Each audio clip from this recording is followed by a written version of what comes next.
Nikola Jokic. The guy's playing center, but his stats look like they belong to a guard who borrowed someone else's body. He's nearly 7 feet tall and still dropping over 11 assists per game, which puts him ahead of a lot of actual point guards. And yeah, he's not just doing this in one random stretch. He averaged a triple-double for a whole season. That's not normal for anyone, but for a center, it's bonkers. He's knocking down threes at over 43%, shooting over 60% from the field, and still cashing in over 85% of his free throws, all while scoring nearly 30 points a night. That's not just rare, it's unheard of. Centers usually hang out in the paint, but Jokic is out there orchestrating like he's running a concert.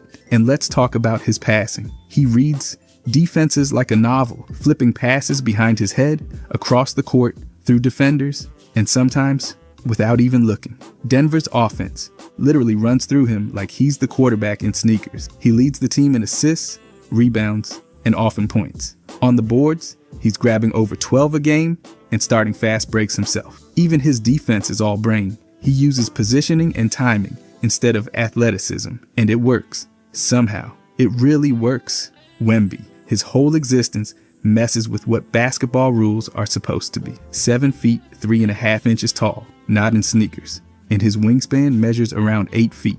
That's not just long, that's skyscraper long. And somehow, he moves like a guy a foot shorter. No stiff limbs, no dragging feet, just smooth footwork and coordination that shouldn't happen at that size. He brings the ball up like a wing, crosses defenders, and then casually pulls up from three. His shot release is so high, it looks like he's passing to the ceiling, and nobody's blocking it unless they bring a trampoline. He hits threes, mid-range pull-ups, and fades from the post, all while being guarded by people who don't even bother contesting half the time. Then there's his defense. He led the league in blocks, but it's not just that. He changes shots without even jumping. Opponents see him and just rethink life. He switches onto guards, chases down shooters, and somehow doesn't move like a giant tree in the wind. That combination of rim protection and switchability is practically science fiction.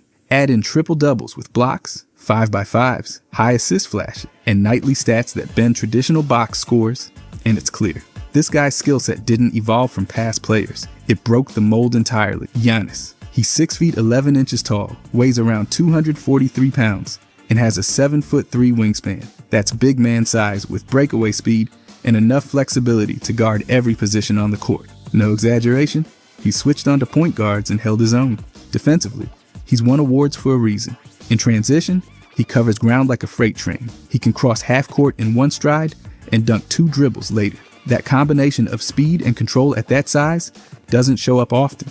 He scores around 24 points a game, grabs almost 10 boards, and hands out about 5 assists. Most of those points come near the rim or from the line because defenders either foul or get moved out of the way. He's not a point guard, but somehow generates nearly half of Milwaukee's offense in some seasons through a mix of scoring and passing. That's rare for a forward. He's had games with 40 points, 10 boards, and 5 blocks. In the finals, nobody else has done that. His rebounding's elite, especially on the offensive glass. He's the Bucks' all-time leader in rebound. His defense combines size, lateral speed, and rim protection, not just blocks. And despite lacking elite shooting, he pressures defenses constantly. He stretches schemes just by existing. Playmaking, slashing, and positional versatility like his isn't just rare, it's historic. By the way, if you guys want to subscribe, I'm going to be posting every day. Thanks. Anyways, Tyrese Halliburton. He's 6 feet 5 inches tall and weighs around 185 pounds, which makes him tall for a point guard, but light for his height. His wingspan stretches to about 6 feet 8, giving him passing lanes and defensive reach that help make his playmaking more dynamic than most players his size. In the 2024 to 2025 season, he averaged over 9 assists per game and kept his turnovers incredibly low. His assist to turnover ratio landed around 5.6, which is elite compared to nearly any modern playmaker. In the playoffs, he jumped to nearly 11 assists per game and still barely turned the ball over. That kind of efficiency and volume from the lead guard spot doesn't happen often. He shot nearly 39% from 3 on high attempts, hit 85% of his free throws, and maintained a true shooting percentage over 60%.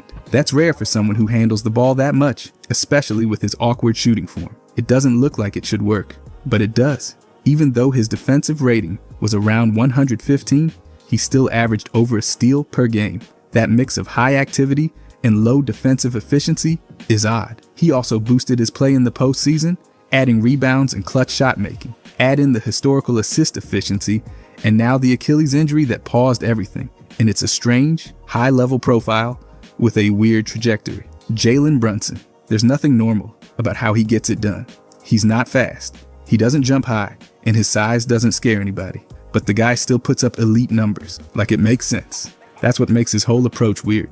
Everything about him says average, but the results don't match. His footwork's wild. Most guards explode off 1 foot and go for flash. Brunson, he uses both constant pivots, angles, and balance tricks that freeze defenders without even moving that fast. It's almost like he's always half a step ahead without actually taking the step. What really separates him is how much of his game was built from scratch. There's no cheat code from athleticism. He had to learn every little detail: angles, positioning, when to create contact, and the pick and roll. He's a problem in it. No quick burst, no crazy length, but still gets elite results. Now throw in his post game. Yes, a 6'3" guard posting up like a forward. Spins, fakes, pivots, all based on timing and footwork. Most guys his size don't even try that. He scores from weird spots, off balance, on purpose. It's not flashy, but it works. In the defense, he's not locking anyone down, but he's smart enough to survive. He's proof that craft can beat tools. Chet Holmgren, a 7'1" player, shouldn't move like this. He's long, wiry, and not built like a tank, but the way he moves, it's way more guard than center. His mobility is flat out weird for that size. Laterally and vertically, he covers ground like someone half a foot shorter. But that's not even the strange part. He handles the ball like a forward. He pulls up off the dribble. He floats around the perimeter, spaces the floor, and hits jumpers with form that doesn't belong on a guy that tall. Most 7-footers are paint-bound and power-focused. Holmgren's out here creating from all 3 levels. His rim protection flips the usual script. No bulk, no raw strength, just pure timing, wild reach, and insane body control. Instead of throwing bodies around, he's gliding into perfect positioning and altering shots like it's second nature. And he doesn't just stand under the rim. He switches, stays in front of quicker players, and actually makes it work. Off the ball, he cuts, repositions, relocates. Stuff you'd expect from a wing, not a center. He doesn't fit the old categories. He's not a true big, not a wing, not a stretch 4. He's something new. Even his path was weird. Missed his first season, came back, and somehow looked like he'd never left. The tools shouldn't add up, but they do.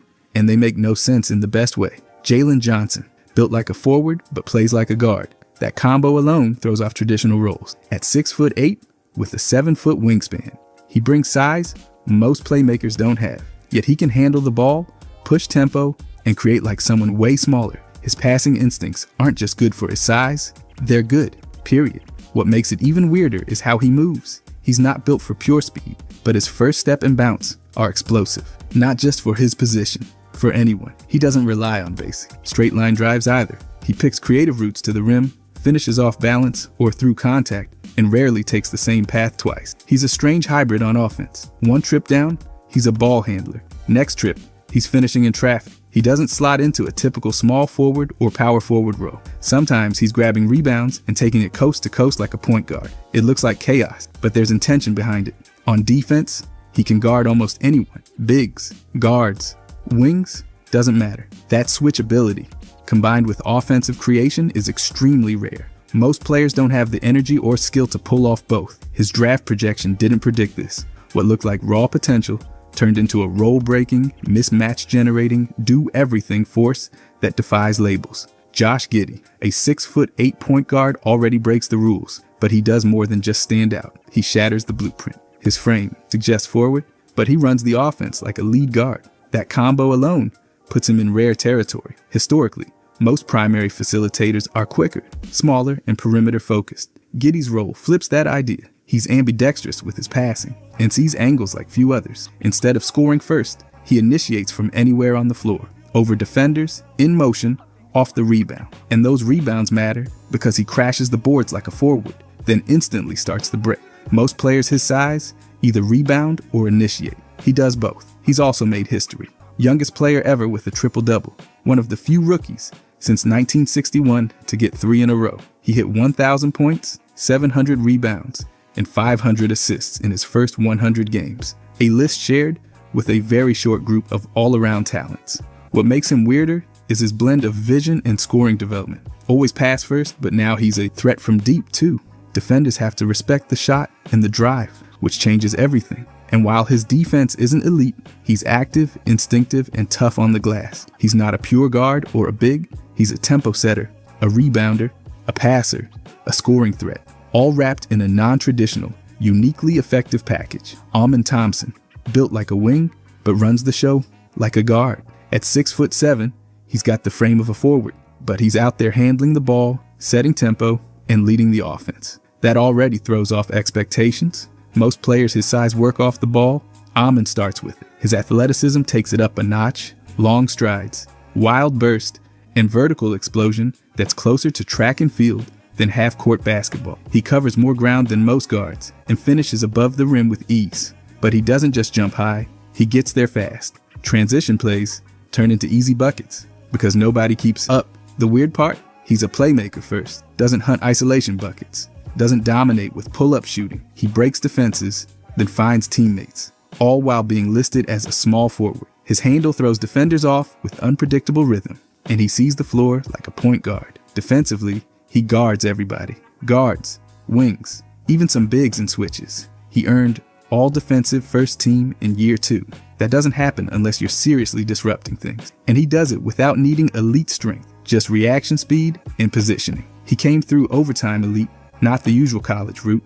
That raised questions. His shooting, still a work in progress. But everything else, the tools, the defense, the vision, the pace, it's all there. A top pick who breaks every mold. Bam. A 6'9" big who plays like a guard, switches like a wing, and anchors like a center. That alone makes him hard to categorize. He's listed as a center or power forward, but the roles he fills stretch way beyond either of those. Defensively, he's one of the few bigs who guards all 5 positions. Guards, wings, centers. He takes them all. And it's not just effort.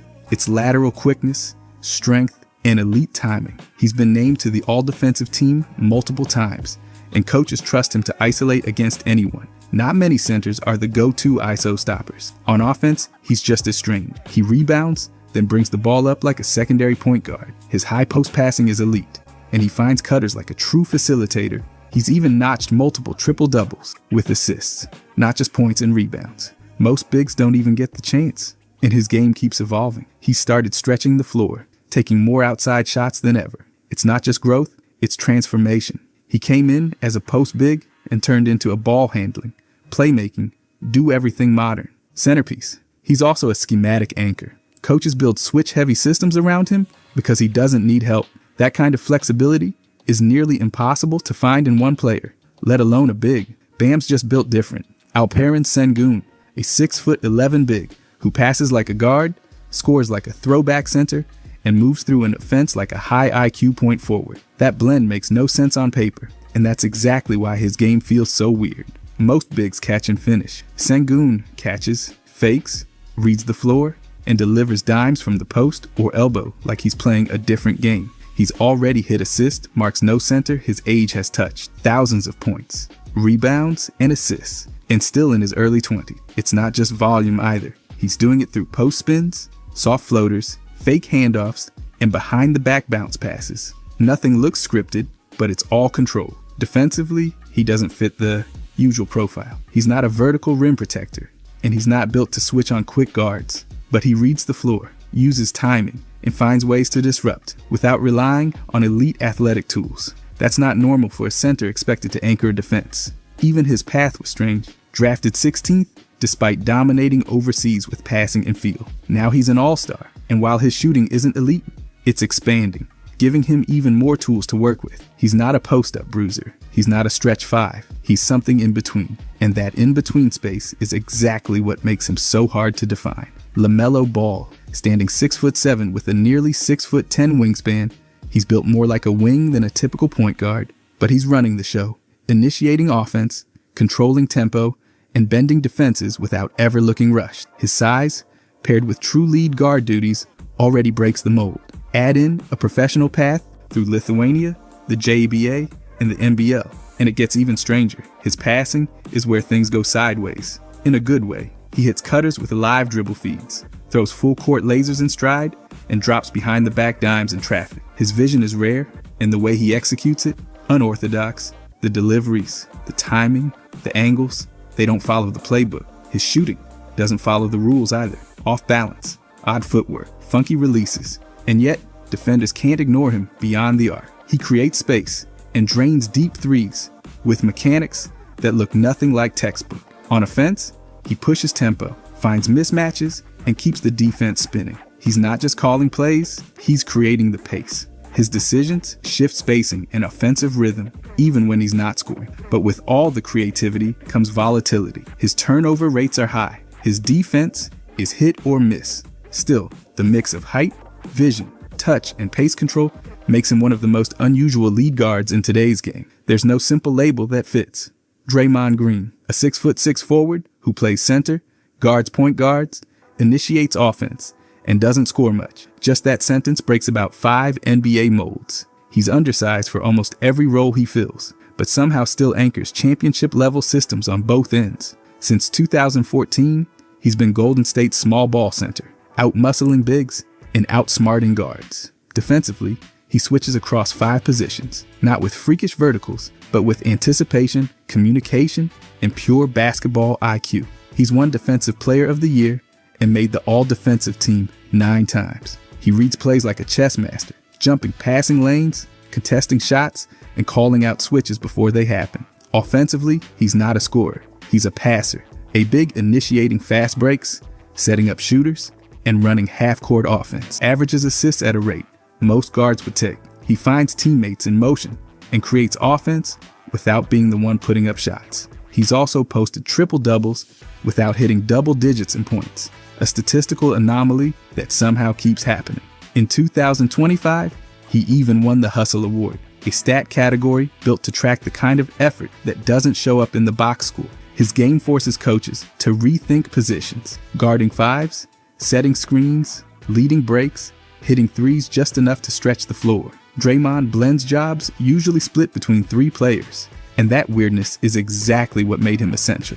Kristaps Porzingis, 7'2" with deep range, off-movement shooting, and rim protection. That combination doesn't make sense. Most players that tall stick near the basket. Porzingis floats out to the perimeter, stretches defenses, and still blocks shots like a traditional big. That blend of size and skill gave him the unicorn label early, and it's stuck because nobody's really fit the mold since. His scoring profile is what makes it weird. He can post up, hit mid-range fades, pick and pop, and launch threes over defenders without even seeing a hand in his face. His shot release and height make him nearly unguardable when he's set. Coaches have to scheme around the spacing he creates, not just for himself, but for everyone else on the floor. Defensively, he's just as strange. He's not known for strength or mobility like a modern switch big, but his timing, positioning, and length make him one of the league's better rim protectors. His presence alone alters how teams attack the paint.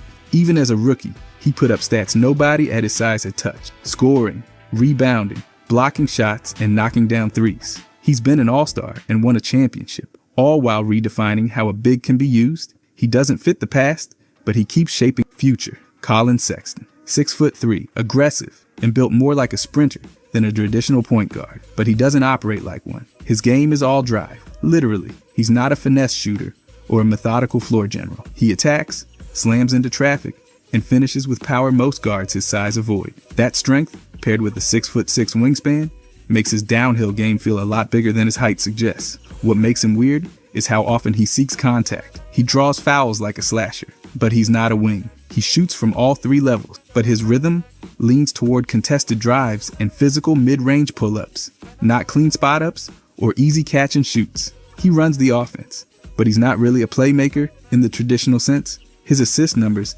have never defined his game, and his pick-and-roll reads don't fit the classic lead guard profile. Still, he's had the ball in his hands a lot, which means teams have leaned into that hybrid role he's carved out. His defense adds to the puzzle. He's tough on the ball, physical with screens, but doesn't always lock in off ball. There's effort, but also inconsistency. And then there's the evolution. He's gone from a primary option to a rotational piece and back again, constantly reshaping a game that doesn't really fit any one mold. That's what makes him hard to define. Jonathan Isaac, at 6'10", with a 7'1" wingspan, he's built like a big, but moves like a wing. That alone makes him hard to categorize. Most players his size hang near the rim or play the 4. Isaac switches onto point guards, contests perimeter shots, and still protects the paint. He doesn't fit the normal blueprint for any position. His defensive profile is flat out weird. He racks up blocks and steals like a center, but defends in space like a guard. On a per-minute basis, he's been one of the league's most impactful defenders, not just in traditional stats, but in advanced metrics that track overall possession disruption. Even when his minutes are limited, the numbers show he changes how teams play. Offensively, he's never been a high-volume scorer, but his potential stands out.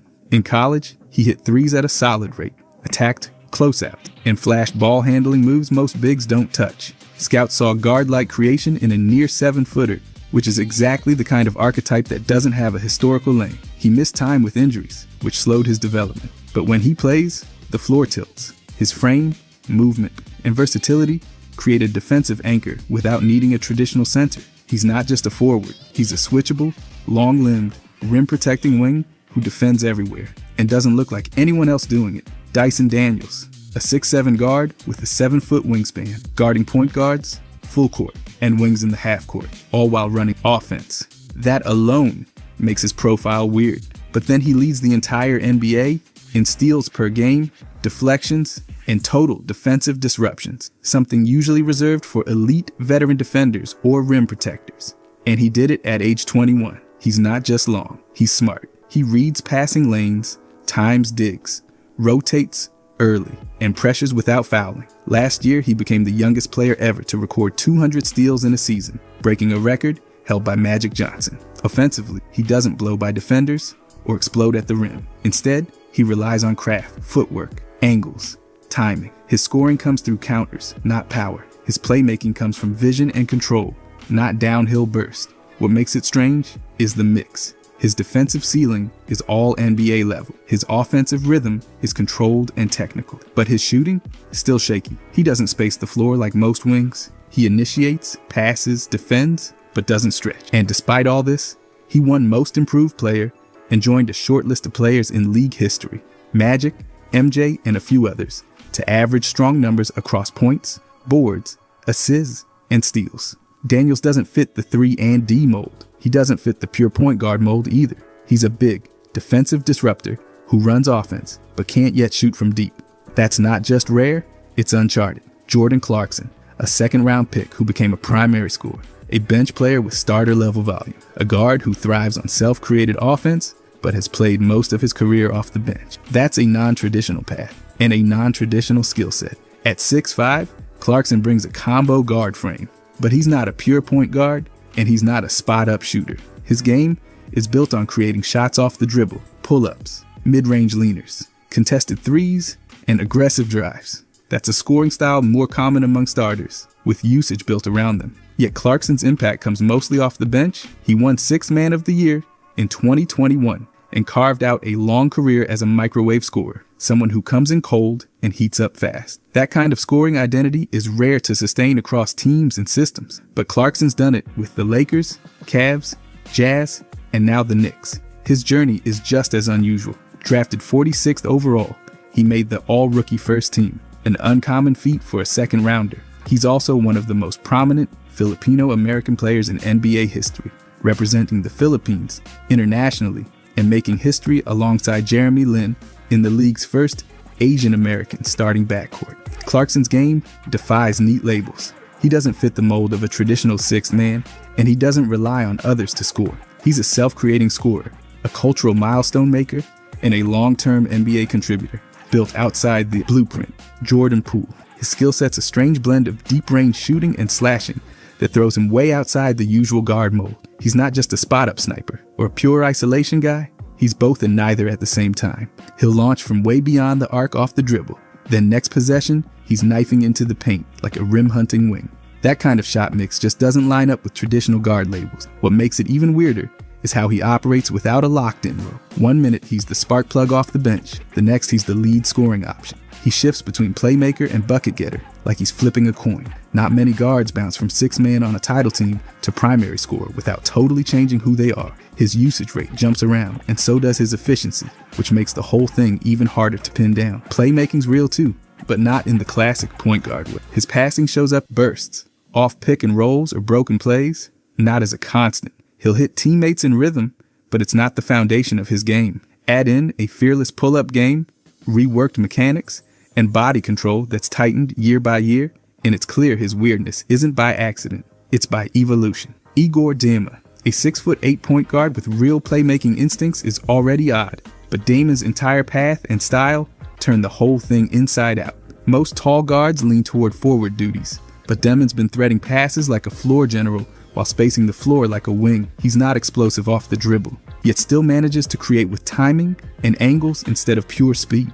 That blend's not typical, and it's working. He barely cracked 30% from deep in college, then jumped into the league and started hitting threes at an above-average clip. That's not normal. Usually, the shot improves gradually, but he came in firing and making. And it's not just the shot, it's the volume. He's letting them fly like a scoring guard, not a pass-first rookie. Add in his role flexibility, and things get even weirder. He's bringing the ball up, cutting off the ball, defending multiple spots, and even screening sometimes. Coaches are using him all over the place, and it's not just versatility, it's unpredictability. His game doesn't settle into one box. Stat-wise, it's all spread out, 9 to 11 points, a few boards, a few assists. Nothing flashy, but it shows he's doing a bit of everything.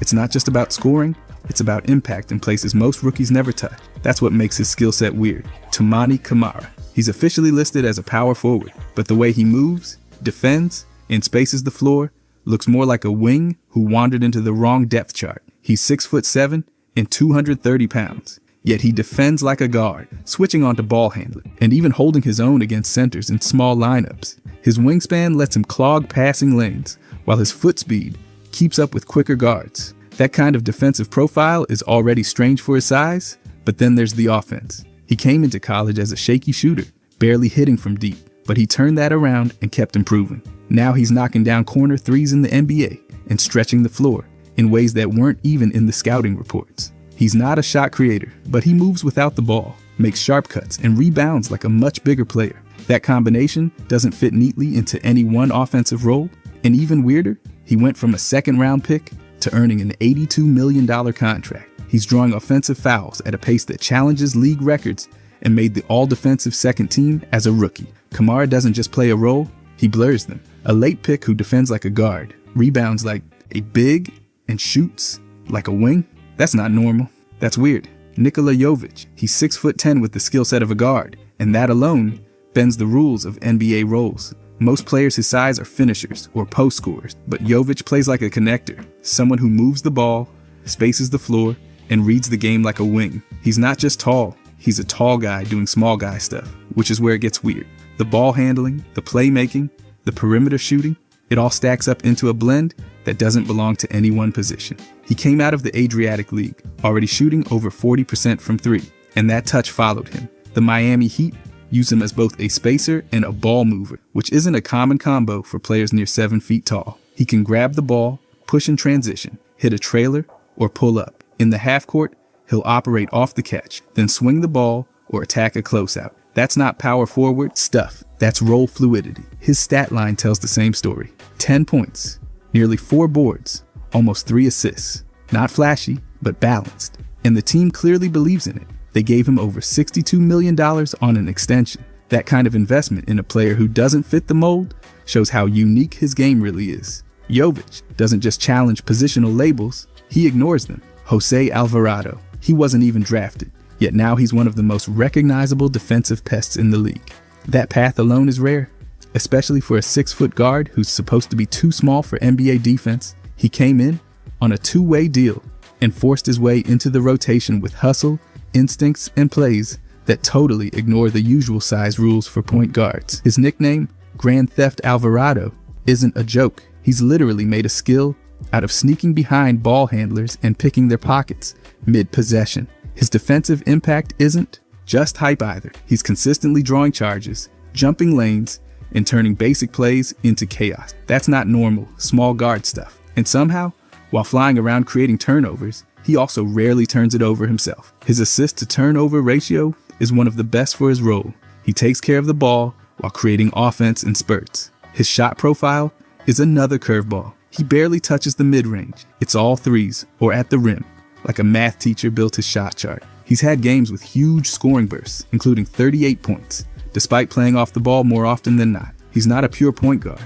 not a microwave scorer, and not just a defender. He's weird, efficient, tough, unpredictable, and weird. Danny Wolf. He's nearly 7 feet tall, but plays like he wants nothing to do with being just a traditional big. Early in his NBA time, he's already stepped out and hit threes, moved the ball like a forward, and made plays that don't belong to a guy his size. He's not just a rim runner or floor spacer, he does both, plus a little bit more. His college career started at Yale, ended at Michigan, and everywhere in between, he was rebounding, passing, and putting up double-doubles. Then he entered the NBA and just kept stacking up stats across categories. The Nets grabbed him with the 27th pick, then threw him into a rotation filled with young, unproven players, and he's already flashed scoring from the perimeter, defensive timing, and unselfish play. He even dropped 22 points with threes, assists, and a block in a single game. Most rookie bigs either shoot or bang inside. He's doing both. But the weird part? His brain might be the strangest skill. He overprocesses, sometimes hesitating mid-play, but he reads the floor like a guard. That balance of IQ and hesitation makes him unpredictable, for better or worse. He's also played internationally for Israel and looked like a completely different weapon. So now, with G League minutes, NBA reps, and a non-standard game that blends post work with pick and pop shooting, Danny Wolf's not trying to fit the mold. He's bending it. NBA Centel? It started off as a parody account, but not the kind with over-the-top memes or bad jokes. NBA Centel actually looked real. The font, the tone, the phrasing, it was all copy-pasted straight from legit news accounts. The only giveaway? That tiny letter swap from Central to Centel. Casual fans missed it. A lot of professionals missed it too. The whole thing kicked off in July 2022 when some anonymous genius up in Toronto decided to make an account that walked the line between hilarious and believable. At first, it even posted normal basketball content just to bait the hook. Then came the fake quotes, absurd headlines, and wild claims, dressed up to look like breaking news. And it worked. By early 2025, Centel had racked up over 300,000 followers. Players fell for it. Draymond Green clapped back at a quote that never existed. Kevin Garnett jumped in too. Colin Cowherd read one on air like it was breaking news. At this point, getting Centel became its own thing. Even Merriam-Webster chimed in. Then, out of nowhere, the account vanished. On February 26, Centel's posts just stopped showing up. Users freaked out. Teams like the Rockets and Heat dropped free Centel posts. Fans filled the timeline with fake eulogies. But 24 hours later, Centel came back. No explanation, just vibes. Posts resumed like nothing had happened. No apology, no message. Just chaos returned to normal. Now it's permanently burned into NBA culture. Not just a fake news account, a social experiment in disguise. Todd McCulloch's foot neuropathy and pinball career. Todd McCulloch had the height, skill, and stats to stick in the league, but his feet had other plans. He played for the Philadelphia 76ers and New Jersey Nets, quietly stacking points, rebounds, and blocks over 4 seasons. Then came the diagnosis. Charcot-Marie-Tooth disease, that's a genetic disorder, affecting the peripheral nerves, especially in the feet. He had pain, numbness, weird sensations like his socks were always bunched up. Doctors told him the nerve damage was too severe to continue. At 28, he called it a career and stepped away in 2004. But his competitive drive didn't shut down. It just shifted from basketball courts to blinking pinball machines. He'd already been playing casually, and after retirement, things got serious. He bought machines, built a collection, and started showing up to tournaments. Not small ones either. He played in IFPE and PAPA events, including the World Championships. He won the Pinball Expo Flipout in Chicago in 2011, beating top-ranked players and taking home a few $1,000s. By 2025, he was still active. First-place finishes in weekly Stern Army events, solid placements in regionals like Bainbridge and Northwest Pinball, and even hosting events at his own home. His world ranking moved over time, sometimes in the top 200, sometimes closer to 129. Despite being 7 feet tall, he often plays seated to manage the pain. No height advantage when you're hunched over a pinball machine. His story's rare. One of the only players to go from NBA hardwood to the flashing lights of competitive pinball. The focus, hand-eye coordination, and pressure, turns out those skills translate better than you'd think. Donovan Mitchell, for versus Ben Simmons. Rookie debate. During the 2017 to 2018 season, two players stood out. Donovan Mitchell, a first-year guard for the Utah Jazz, had an explosive season right out of the gate. He'd been drafted in 2017 and immediately suited up, becoming one of the top young scorers in the league. Then there was Ben Simmons. He was drafted back in 2016, but missed the entire season with a foot injury. So despite being in the league a year longer, the 2017 to 2018 campaign was his first time actually playing, making him technically eligible as a rookie. That technicality became the center of a huge debate. Simmons confidently said he should win Rookie of the Year. He even claimed no other rookies had impressed him. Jazz fans and others pushed back, saying he'd already had a full year to adapt to the league behind the scenes. Mitchell leaned into it. He showed up before a game in April wearing a hoodie with the dictionary definition of the word rookie on it. The message was crystal clear, and the whole league noticed. The hoodie, reportedly made with help from Adidas, wasn't subtle. Simmons shrugged it off, saying it was all love, but he also threw shade, saying if that was Mitchell's only argument, he liked his chances. The moment became a mini pop culture saga. Even dictionary accounts online joined in. In the end, Simmons won Rookie of the Year. Mitchell still made All-Rookie First Team. But the hoodie, the quote, and the back and forth, that's what made this one of the strangest Rookie of the Year showdowns in recent memory. By the way, if you guys want to subscribe, I'm going to be posting every day. Thanks. Anyways, Master P's NBA dream. Percy Miller was already a music mogul when he decided basketball wasn't finished with him.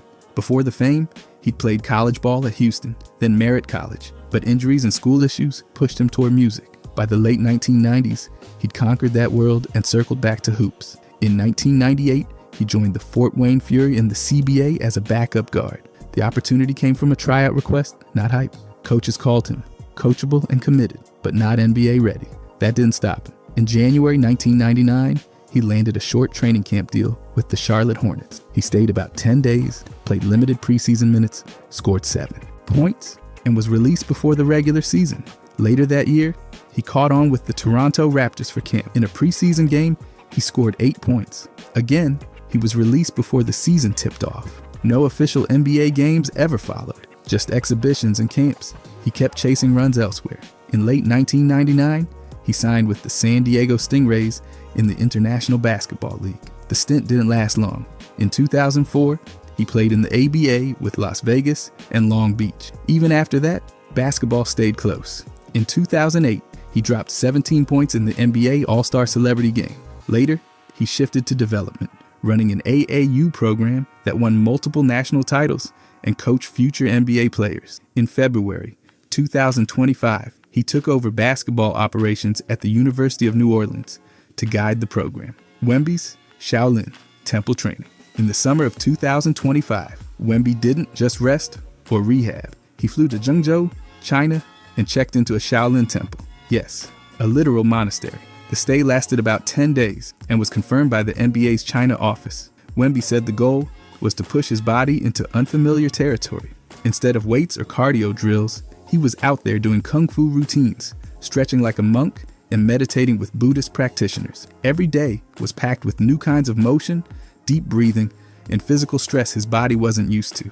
He even shaved his head and wore the robes. Real monk stuff. Photos surfaced online showing him in the full look, bald, robed, and blending in with the other temple students. Social media ran wild with it. People called him Zen Banyema. The food situation was a challenge. Meals were vegetarian. Zucchini, rice noodles, monk portion. He eventually admitted he had to sneak out for meat to keep his calorie count up. The whole thing came after his season ended early due to a blood clot in his shoulder. So, instead of just hitting the gym, he took a mental and physical detour to rebuild in a way few athletes even consider. It wasn't for show either. Fans at the temple posted pictures. Journalists confirmed the visit. Wemby later told media the experience was hard but valuable. He said it forced him to use muscles in new ways and trained his mind to focus differently. While most players were hitting private trainers or running beach sprints, Wemby was kicking, meditating, and eating rice under temple bells. Because of course he was. Zhang Ziyu's rise, born May 2nd, 2007, in Jinan, Shandong, Zhang Ziyu is already rewriting the record books. Standing 7 feet 3 inches tall, she's one of the tallest female basketball players ever. And it shows. Her parents both played the game, with her mother a former national team center. From a young age, Zhang was surrounded by the sport and developed inside elite programs in China. her youth. Dominance hit global headlines at the 2024 FIBA U18 Women's Asia Cup. She averaged 35 points, nearly 13 rebounds, and was named tournament MVP. She torched Japan for 44 points, added 42 in the final, and left the event as the top scorer and rebound. It wasn't a fluke. She had already dropped 68 points in a provincial championship before that. In July 2025, she debuted for the senior national team at the Women's Asia Cup. Her first game, 13 points in 12 minutes. She averaged over 15 points for the tournament and put up 18 in the third-place game against South Korea. Just a few months later, she signed with Shandong Six Stars and debuted in the WCBA, scoring 15 in limited minutes. Zhang's length gives her an automatic edge near the rim, but it's the efficiency and touch that set her apart. In youth play, she converted at a high clip, blocked shots, controlled the glass. She even played in the WCBA All-Star game before her official league debut. With eligibility for the WNBA draft in 2027, scouts are already watching. Zhang isn't just tall, she's productive, polished, and rising fast. Her journey from youth prodigy to professional force is happening in real time. Charles Barkley's absence from NBA 2K. Charles Barkley isn't missing from NBA 2K by accident. He's made it clear for years that he doesn't want to be included unless some serious changes happen. The reason?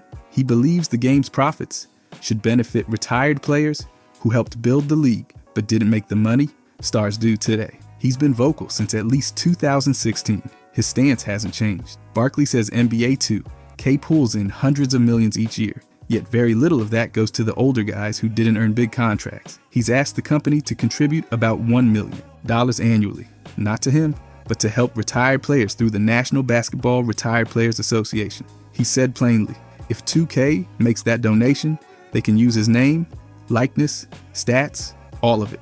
Until then, he's out. That's why you won't see him on the all-time Suns or Sixers. He's not alone either. Reggie Miller and others have also held out due to similar compensation disagreements.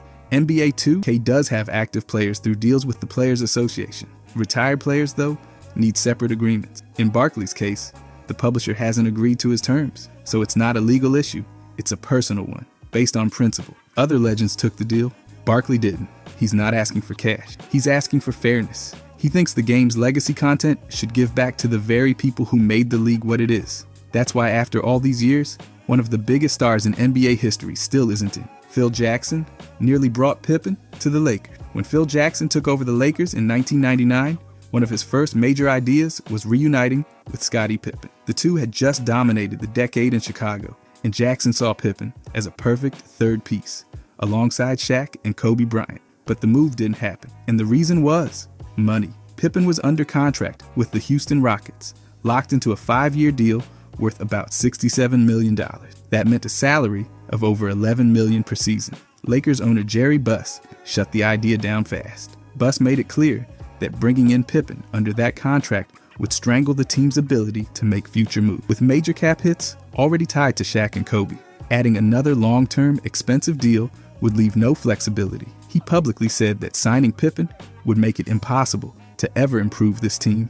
There were rumors that trade talks got started. Some suggested names like Glenn Rice or Robert Horry were floated as part of a potential deal, but those talks never went anywhere. The Rockets weren't eager to trade, and the Lakers weren't willing to absorb that contract, so the plan died. Pippen never came to LA. He ended up with Portland later that same year. Meanwhile, the Lakers kept their core intact. Jackson worked with what he had, and it worked. They won 3 straight titles from 2000 through 2002. Looking back, the story shows how close LA came to having a Jordan-era reunion team. But Cap Math won. Buss chose long-term flexibility over nostalgia, and the Lakers got a dynasty without adding to one of the greatest wings of all time. Shaq buys 3 Rolls Royces. This one's simple. Shaq got insulted, and he responded with a 7-figure shopping spree. According to Shaq himself, it all started when he walked into a Rolls-Royce dealership, just looking around. He asked a few questions about the cars, and one of the salesmen looked him up and down and asked the magic words, "Can you afford these?" Shaq didn't argue. He didn't explain. He pointed to 3 different Rolls Royces and said, that one, and that one. He paid for all 3 on the spot. The total? About $1.3 million. Just like that. 3 luxury cars. 1 very fast flex. He told the story on the Drink Champs podcast, laughing about it, but also making it clear. It wasn't really about cars, it was about pride. He wanted to prove a point, and the fastest way to do that was to spend like only Shaq can. What's even better, he barely drives them. By his own admission, those Rolls Royces mostly sit untouched. The moment wasn't about cruising around in style, it was about shutting someone down with his wallet.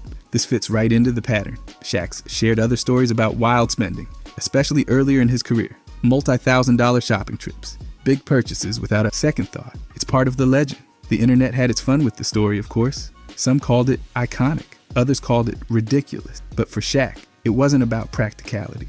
It was about being underestimated for 5 seconds and turning that into $1 million message. The NBA's first game and the tall fan promotion. On November 1st, 1946, the Basketball Association of America held its very first game, the league that would later become the NBA.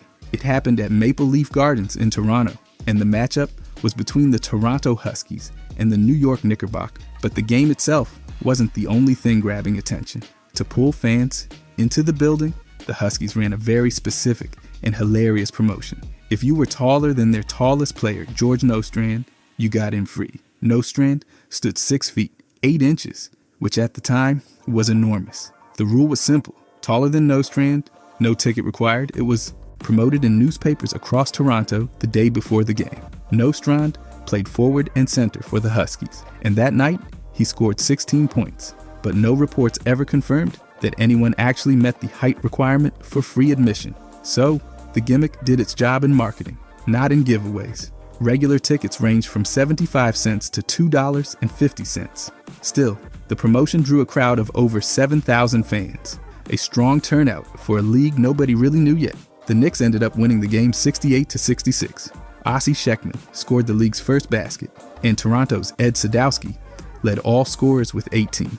The Huskies didn't survive beyond that season, but the promotion did. It lives on as one of the weirdest early attempts to make pro basketball exciting to the public. And in a league that now features global stars, that first quirky night with a height-based ticket offer still stands tall in NBA lore. Michael Beasley's draft party standoff with LeBron. In 2008, Michael Beasley had just been drafted second overall by the Miami Heat. He was 19, fresh off a dominant season at Kansas State, and throwing a party to celebrate his arrival in the league. That's when LeBron James walked in. At that point, LeBron had already played 5 seasons, was a perennial all-star, and one of the most famous athletes on the planet. Beasley, meanwhile, was still riding that confident rookie energy. So when LeBron approached him at the party and leaned in with one question, "Are you ready?" Most people might have nodded, said yes, maybe kept it humble. Beasley didn't. He looked right at him and fired back with the same exact words. "Are you ready?" No explanation, no smile, just that. According to Beasley, LeBron looked him up and down and walked away without another word. That tiny moments become a classic NBA story, not because anything wild happened, but because it showed how Beasley came into the league with no fear. He wasn't about to flinch, not even when LeBron was checking his pulse. Years later, the story still gets shared on social media. It's short, funny, and memorable. 2 guys, 2 identical questions, and a walk-off. Beasley never backed down, even before playing a single NBA game. It's one of those weird human stories that fans love. A rookie trying to match energy with the king of the league. And even though the moment lasted seconds, it's still one of the most talked about introductions from that draft class. Michael Jordan's last playoff loss. After retiring in October 1993, Michael Jordan stepped away from basketball and joined the Chicago White Sox organization to play minor league baseball. He spent the 1994 season with the Birmingham Barons, hitting around .202 with 51 RBIs. But in March 1995, Jordan stunned the sports world by returning to the NBA with iconic words, "I'm back." He rejoined the Chicago Bulls late in the 1994-95 season and played in just 17 regular season games. Despite the short runway, the Bulls went 13-4 with Jordan in the lineup, closing strong into the playoffs. In the postseason, Chicago entered as the 5th seed in the East and advanced to face the top-seeded Orlando Magic in the Eastern Conference semifinals. The Magic were led by Shaq and a young Penny Hardaway, and the Bulls, still adjusting to Jordan's return, had to navigate a tough matchup.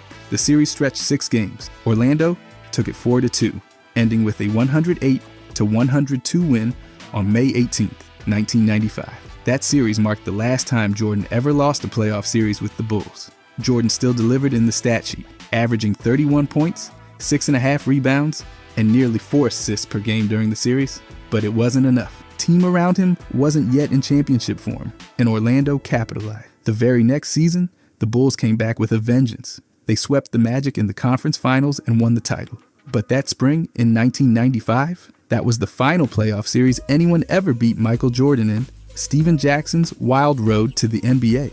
Stephen Jackson didn't get drafted because of a college highlight reel or NCAA tournament run. He didn't even play a minute of college ball. He was supposed to suit up for Arizona after a dominant high school career in a spot in the 1996 McDonald's All-American game. But his SAT and ACT scores weren't high enough to qualify, and the NCAA ruled him ineligible. He enrolled at Butler County Community College in Kansas. That lasted 1 semester, and he never played there either. No college tape, no tournament exposure, just raw talent and a reputation that hadn't faded. In 1997, Virginia Bibby, Mike Bibby's mom, and a family friend brought Jackson to the Phoenix Suns facility. He wasn't invited by the front office. He was just there. But once he hit the court in pickup games, he made it count. Going right at Cedric Ceballos, a veteran forward at the time, Jackson made enough noise to grab the attention of everyone watching. Danny Ainge, then running the Suns, saw it. And when the 1997 draft came around, Phoenix used the 42nd pick on Jackson.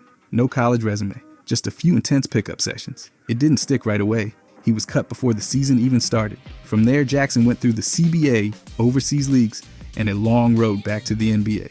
But the path? Completely unorthodox. A draft pick earned on raw attitude, fearless play, and a couple days in a gym. No scholarship games, no coach endorsements. Just a guy hooping his way into the league by refusing to be ignored. Lauri's military service. In Finland, every male citizen must serve in the military before turning 30. No exceptions, not even for NBA All-Stars. So when Utah Jazz forward Lauri finished his NBA season in 2023, he packed up and reported for duty on April 17th. He trained at the Finnish Defense Forces Sports School, based at the Santa Hamina Garrison in Helsinki. It's a military installation on a coastal island, and it's where elite athletes can fulfill service requirements while continuing some level of training. Lauri, like every other conscript, got the standard military haircut and went through basic exercises. His daily life was far from glamorous. He learned how to build fires, pitch tents, and survive outdoors. He received weapons training and slept in field conditions. Despite growing up in Finland, he admitted that waking up freezing in a tent was still a rude surprise. Throughout the experience, Lauri worked alongside other conscripts. Many younger than him, some fellow athletes, completing physical drills and team-based exercises meant to teach discipline, resilience, and cohesion. He finished his service on September 29th, just in time for NBA training camp. Lauri described the experience as mentally and physically challenged, calling it something that pushed him far outside his comfort zone. He said it helped him grow as a leader, not in a locker room, but in real-world situations where teamwork actually meant survival. Despite his fame, he didn't receive any special treatment. He showed up, did the work, and completed his service like everyone else. For Finland, it was a proud example, a national star respecting civic duty. For Lauri, it was another test of toughness, and one he passed. Seattle King. The Maloof family had run the Sacramento Kings straight into a financial ditch, and by the time 2013 rolled around, they were desperately looking for a way out. So they cut a massive deal, over $525 million, to sell the team to a Seattle-based group led by Chris Hansen, backed by none other than Steve Ballmer. The plan? Move the Kings to Seattle and bring back the Supersonics. It sounded clean and final, and on February 6th, relocation paperwork was filed with the league. But Sacramento wasn't going down easy. The city pulled out every stop, with then-mayor Kevin Johnson leading a local ownership push and pitching a flashy new downtown arena. Things got tense. Then, on April 29th, the NBA's relocation committee slammed the brakes. They voted 7-0 against the move. That sent a clear signal. The league wasn't having it. The death blow came on May 15th, when the NBA Board of Governors held the official vote, 22-8. Deal dead. That was it. Sacramento got to keep its team. The Maloofs sold the Kings to a new local group led by Vivek Ranadive, and soon after, plans for what would become the Golden One Center kicked off. Seattle had the money, the market, and a motivated ownership group, but none of it mattered. The league's decision made it crystal clear. Franchise movement isn't just about cash or fan bases. It's about approval from the top. And this time, the door stayed shut. Oldest rookie ever. Pablo Prigioni went undrafted in 1999, and that should have been the end of the NBA dream. Instead, it was just the beginning of one of the strangest roads to the league ever taken.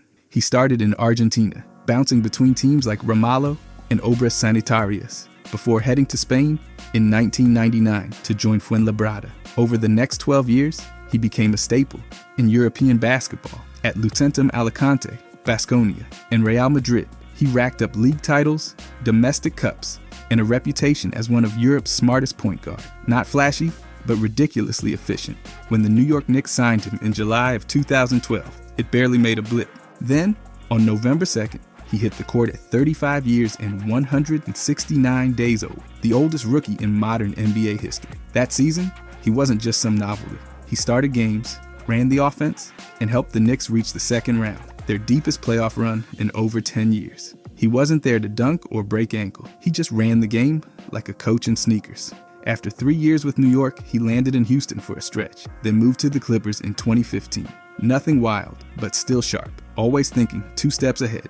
Across 4 seasons and nearly 270 games, he averaged about 3.5 points, nearly 2 rebounds, and almost 3 assists per game. Then he made the move to coaching, joining the Timberwolves staff and bringing decades of experience with him. From undrafted to historic rookie to respected coach, Prigioni's path might be one of the NBA's most underrated journeys.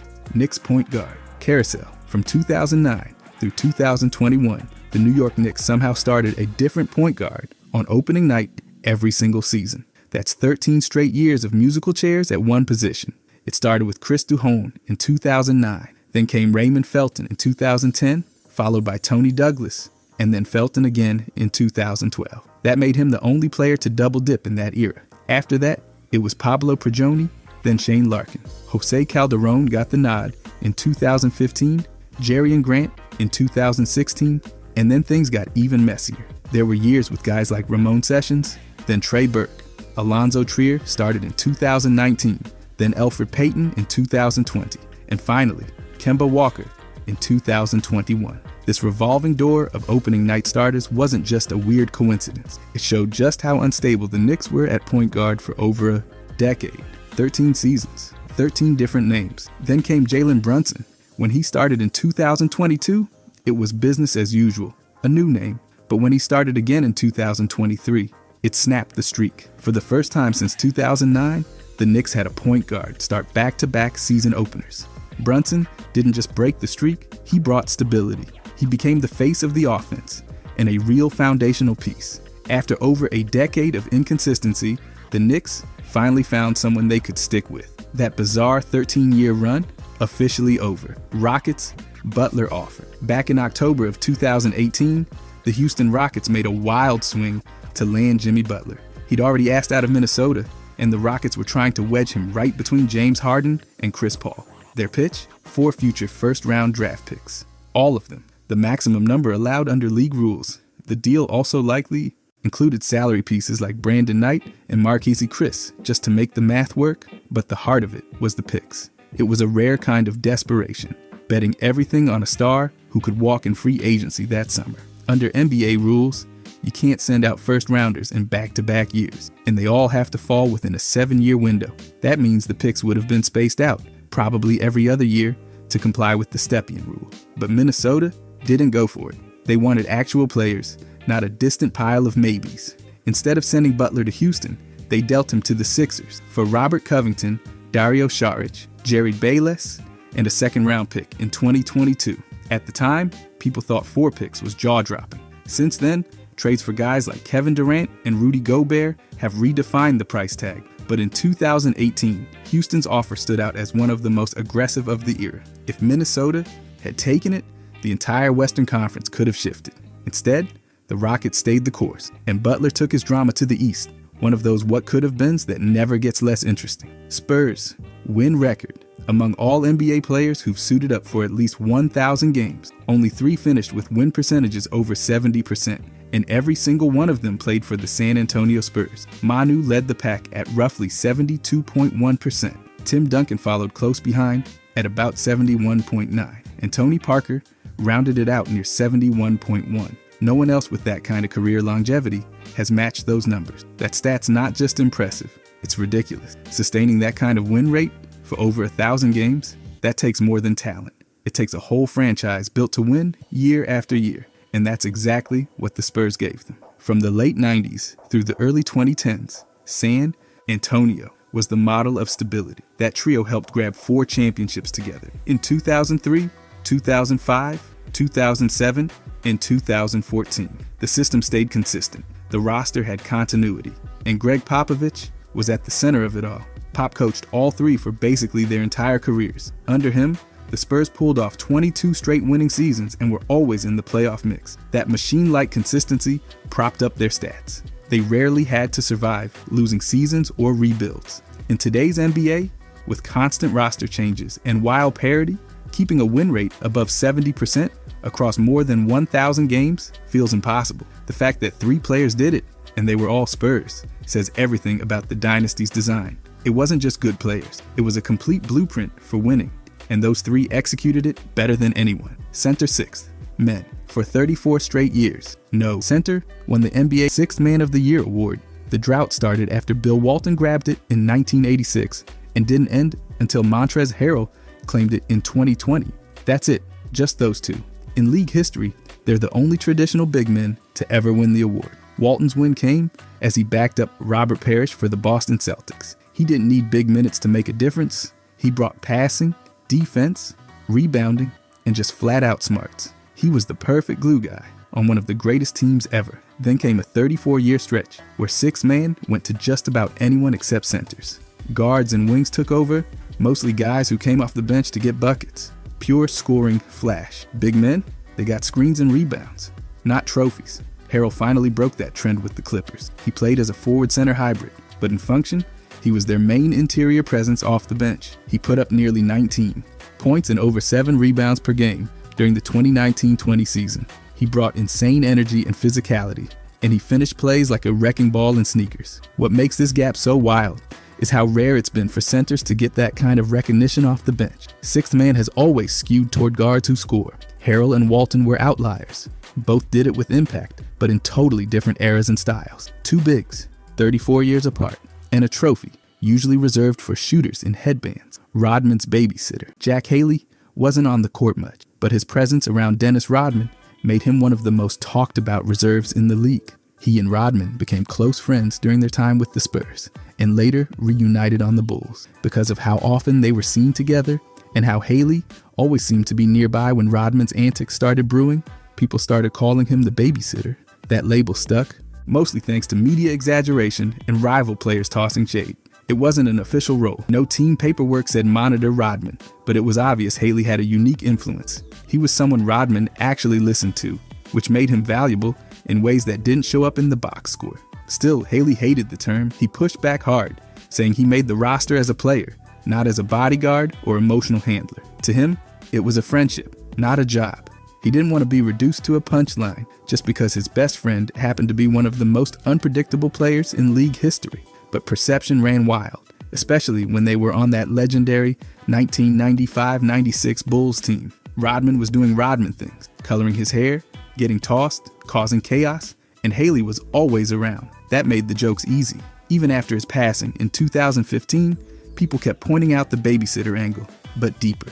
Retrospectives made it clear Haley wasn't just along for the ride. He was a real teammate, a real friend, and probably one of the few people Rodman trusted during one of the NBA's most volatile runs. Michael Jordan. Before the broken foot, Jordan was on track to take over the league. In his rookie season, he played every single game and was already showing off superstar talent. But early in his second year, he went down with a fractured navicular bone in his left foot, which is one of those injuries that makes doctors frown a lot. This was the same foot injury that ends a lot of careers. Jordan missed 64 games, and the Bulls were forced to scrape by without him. The team's management wanted him to sit out the rest of the season, but Jordan wasn't having it. They compromised, but not happily. He came back with heavy minute restrictions that drove him nuts. Even so, he made it count. In his first few games back, he was dropping over 20 a night, and then delivered that playoff performance everyone still talks about. 63 points, right after a long injury layoff. That wasn't just a comeback. It was a warning, and it didn't stop there. Later in his career, his body started showing the miles. In Washington, he dealt with knee problems. even had surgery. But even at 38, he still gave them over 24 points a game when starting. That comeback wasn't flashy, but it proved the guy never mailed it in. Dwight Howard. After dominating in Orlando, his career started slipping fast. He bounced around Houston, Atlanta, Charlotte, and Washington, never sticking, never fully healthy. The knees and back gave him trouble, and he never developed the offensive polish to age gracefully. By 2019, he was coming off a 9-game season with Washington before being dumped and waived by Memphis. The guy had been on 5 teams in 2 years, and his name was sliding off depth charts. That summer, the Lakers took a flyer on him, non-guaranteed, veteran minimum. They added a clause that let them cut him if he disrupted the team. And get this, he and his agent requested that clause to show he'd do whatever it took. That version of Howard was different. He didn't care about touches, he just played his role. Defense, rebound, screens, hustle, and it worked. Mid-season, the Lakers guaranteed his contract. By the playoffs, he was starting games, battling Nikola Jokic, and giving them tough minutes in the paint. He wasn't the star anymore, but he was vital. When the Lakers won that title, it was Howard's first ring. He didn't return to all-star form.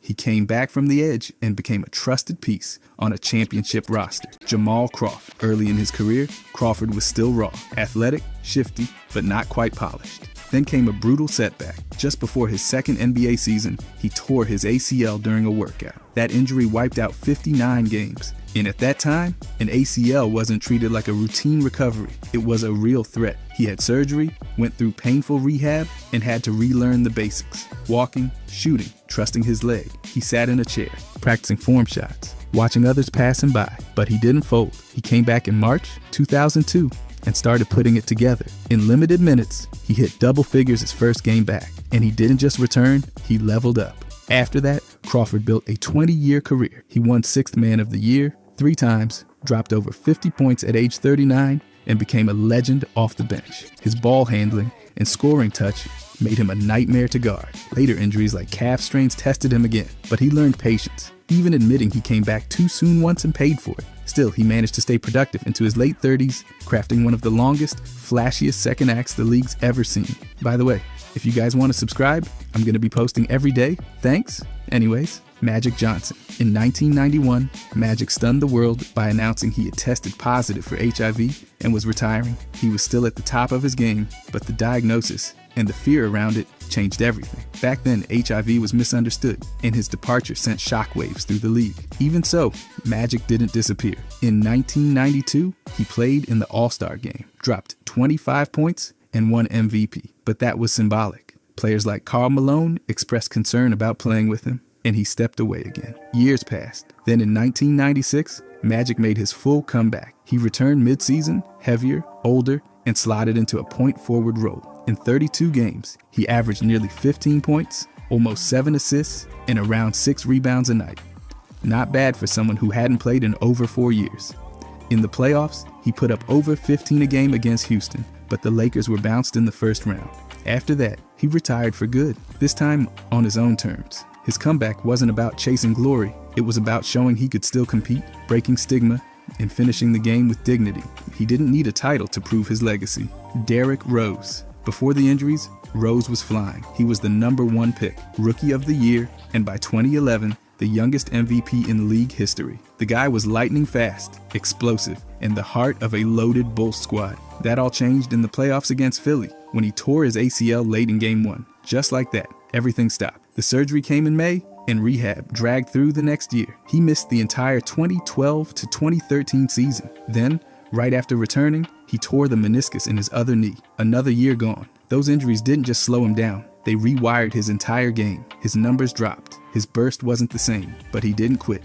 He adjusted. Over time, he built a second act, less about speed, more about craft. He had big games in New York and Minnesota, became a go-to scorer, off the bench, and lasted 16 years in the league. No, he never got back to MVP form, but he found a way to keep going. Rose's legacy isn't just about what was lost. It's about everything he fought through. Surgeries, setbacks, doubts, and how he kept showing up. That's a different kind of greatness. Alonzo Mourning. In his prime, he was one of the best defensive forces in the league. 2-time Defensive Player of the Year, multiple-time All-Star, and a rim protector who anchored Miami's front line. But in 2000, everything changed. Mourning was diagnosed with a serious kidney disease. It forced him to sit out most of the next few seasons and by 2003, he had to retire. Just months later, he underwent a kidney transplant, the kind of life-saving procedure that usually ends any athletic career. But Mourning didn't walk away. After recovering, he returned briefly with New Jersey. But it wasn't until 2005 that the real comeback started, back in Miami. He wasn't the same physically,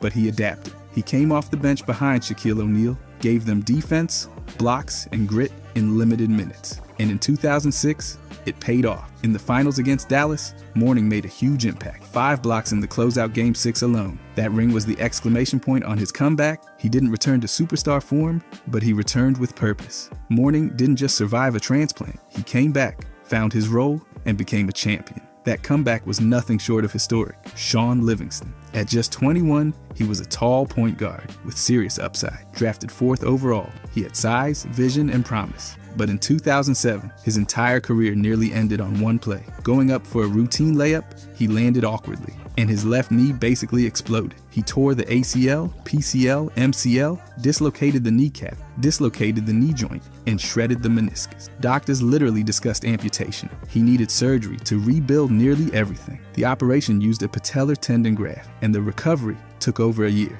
Swelling, stiffness, pain. He had to relearn how to walk, balance, and trust his leg again. Even when cleared, teams weren't lining up.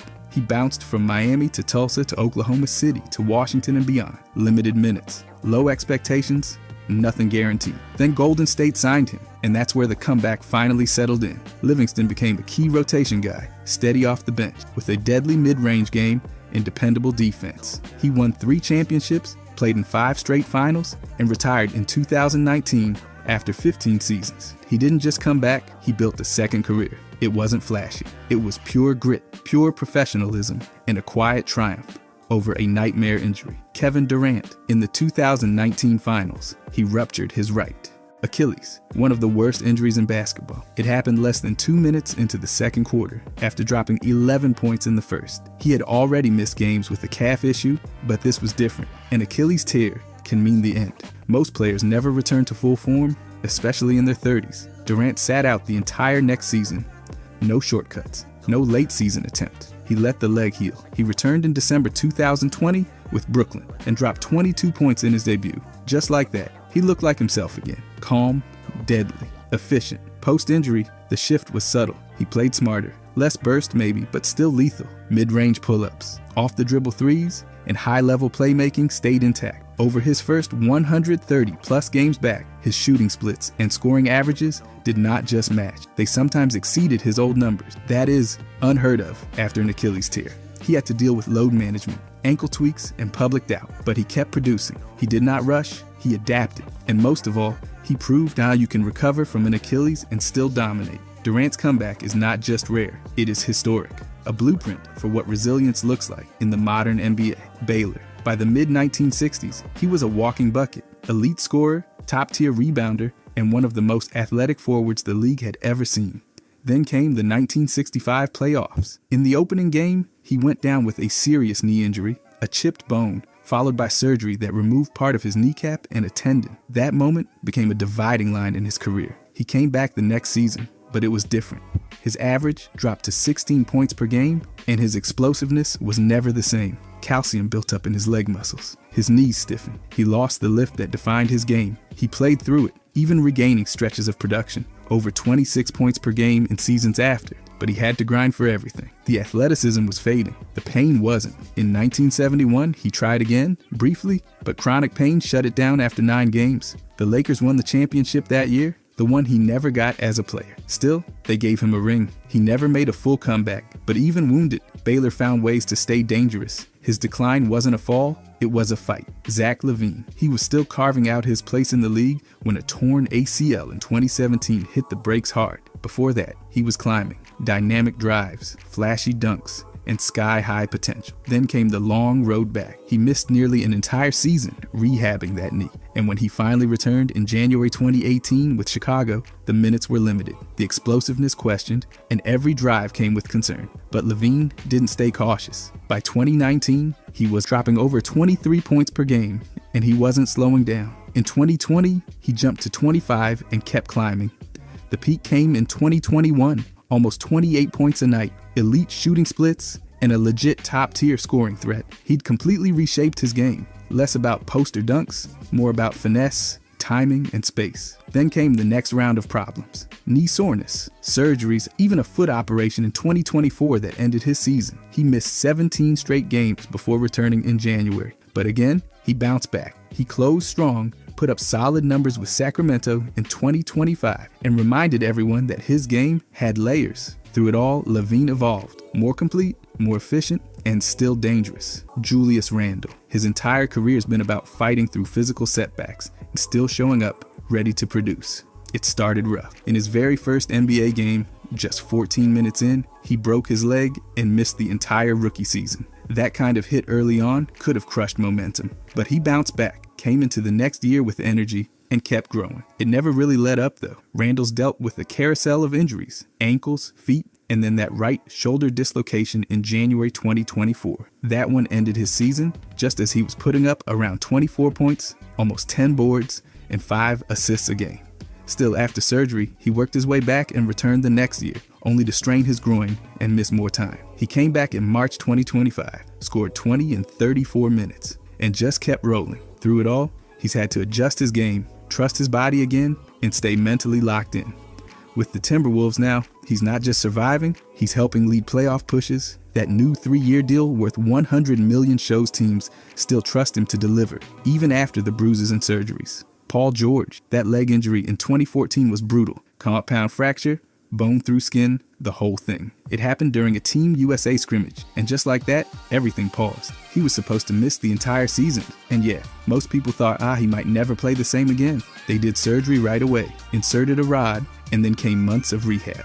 When he finally returned in April 2015, he played 6 games, mostly symbolic minutes. But the next season, he came all the way back. In 2015-16, he averaged over 23 points and looked like the all-star he was before. That's when it became clear.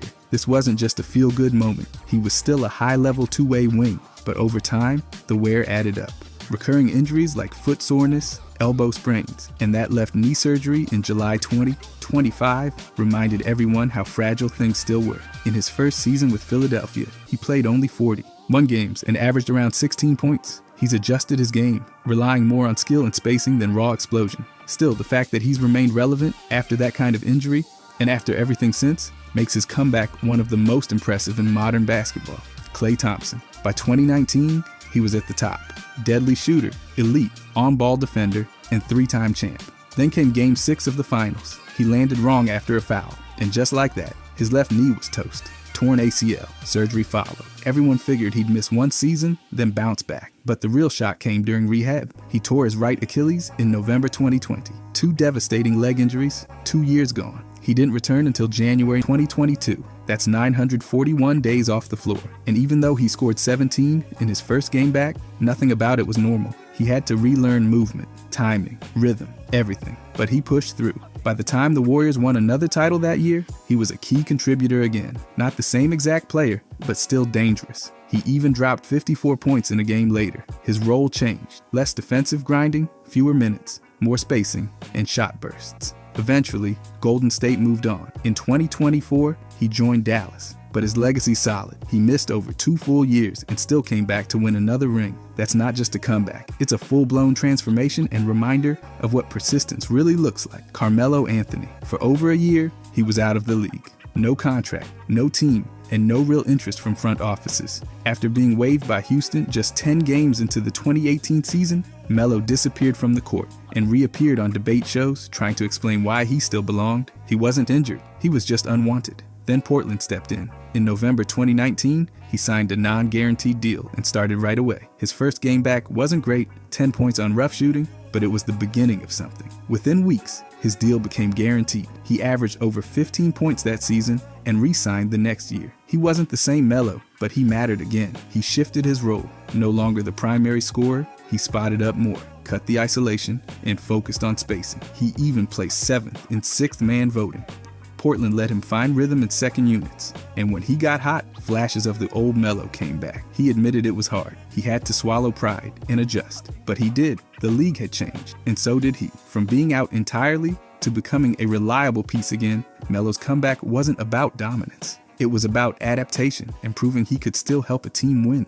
Gordon Hayward, he was coming off an all-star season in Utah, signed by Boston to be a key piece of a championship run. Then succeed. Minutes into his debut, it happened. A freak fall on an alley. Oop attempt shattered his leg, fractured tibia and dislocated ankle. The scene was brutal. The season was over and everything changed. He returned the next year, but it was clear his game needed time. He averaged just over 11 points that season and dealt with hesitation and rhythm issues. Then came more setback. In 2019, he fractured his left hand. In 2020, during the playoffs, he tore ligaments in his right ankle. After months of rehab, he made it back again, and it didn't stop there. In 2022, he hurt the same ankle again, followed by foot discomfort. He even dealt with a shoulder fracture that same year. Still, he kept suiting up, adapting his role and contributing. He never fully got back to that all-star version from Utah, but his perseverance was obvious. After everything, he found ways to stay productive in Boston, Charlotte, and Oklahoma City. His comeback wasn't one big moment. It was a long series of tough climbs, and he kept choosing to make the climb. Chris Paul, in 2010, he tore the lateral meniscus in his left knee. The damage was bad enough that surgeons didn't repair it. They removed part of it. That's a big deal.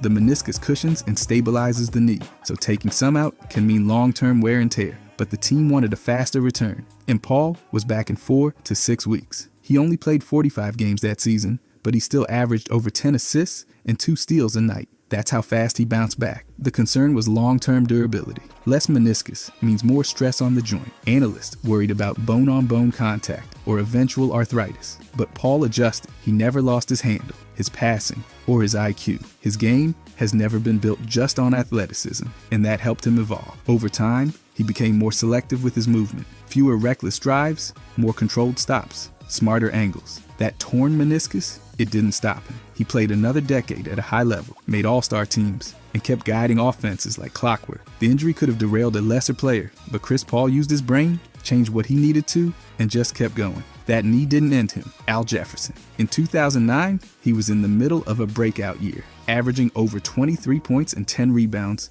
when his knee gave out, torn ACL. For a center, that kind of injury has ended more than a few careers. He had surgery and missed the rest of the season. The comeback wasn't flashy, but it was steady. After being traded to Utah, he played all 82 games in 2010-11, putting up nearly 19 points and 10 boards. He wasn't quite the same explosive low-post scorer, but he was still a skilled, productive big. That return showed his rehab had worked. The wear kept building, though. In Charlotte, he missed games with ankle sprains, plantar fasciitis, and calf strains. In 2015, he tore the lateral meniscus in his right knee. Another surgery, another recovery. His games played, dropped, and his role slowly shifted. But he still had strong stretches. He adapted his game, relied more on footwork, touch, and positioning instead of athleticism. His ACL recovery remains one of the better ones for a big man. While he never hit that all-star ceiling again, he turned what could have been a short prime into a long, respectable career through resilience and skill. Rudy Gay. In January 2017, he tore his left Achilles, one of the worst injuries in basketball. At the time, he was still putting up nearly 19 points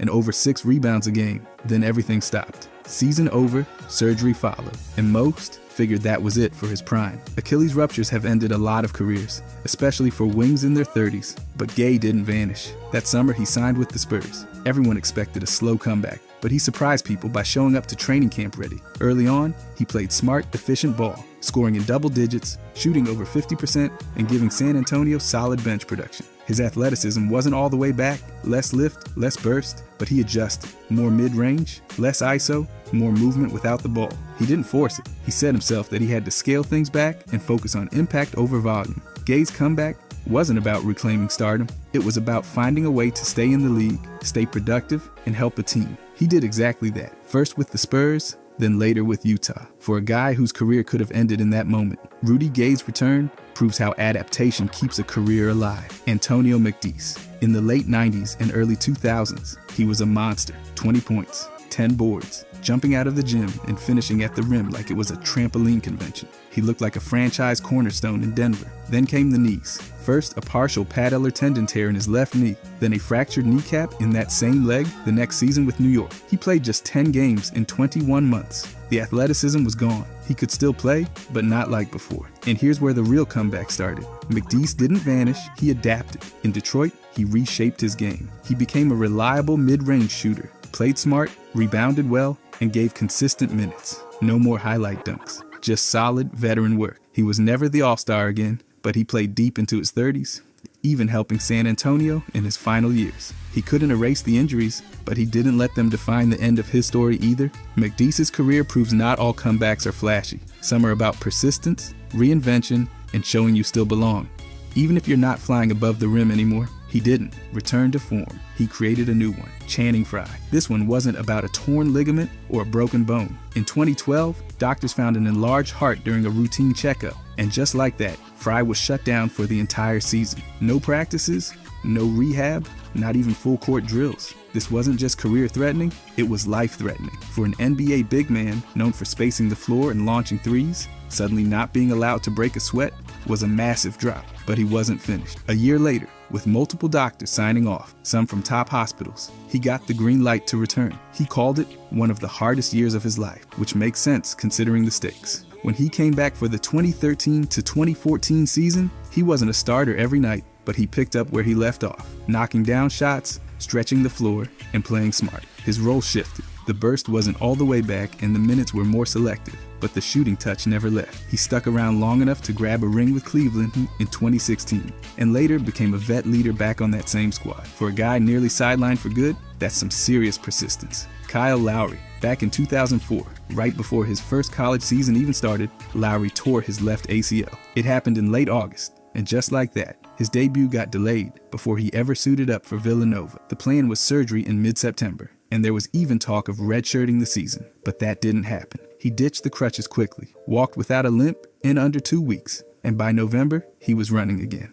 By late December, he was back at full practice. His return came on New Year's Eve against Pennsylvania, where he scored 5 in limited minutes. A few days later, he had 6 points, 6 boards, and 4 steals off the bench. That kind of stat line from a guy just coming back from an ACL tear? Impressive. He'd missed 7 games total, but once he returned, he stayed in the mix. The injury came at a rough time before he had any college game reps, so it slowed his start but didn't stop his rise. The ACL didn't derail anything long-term either.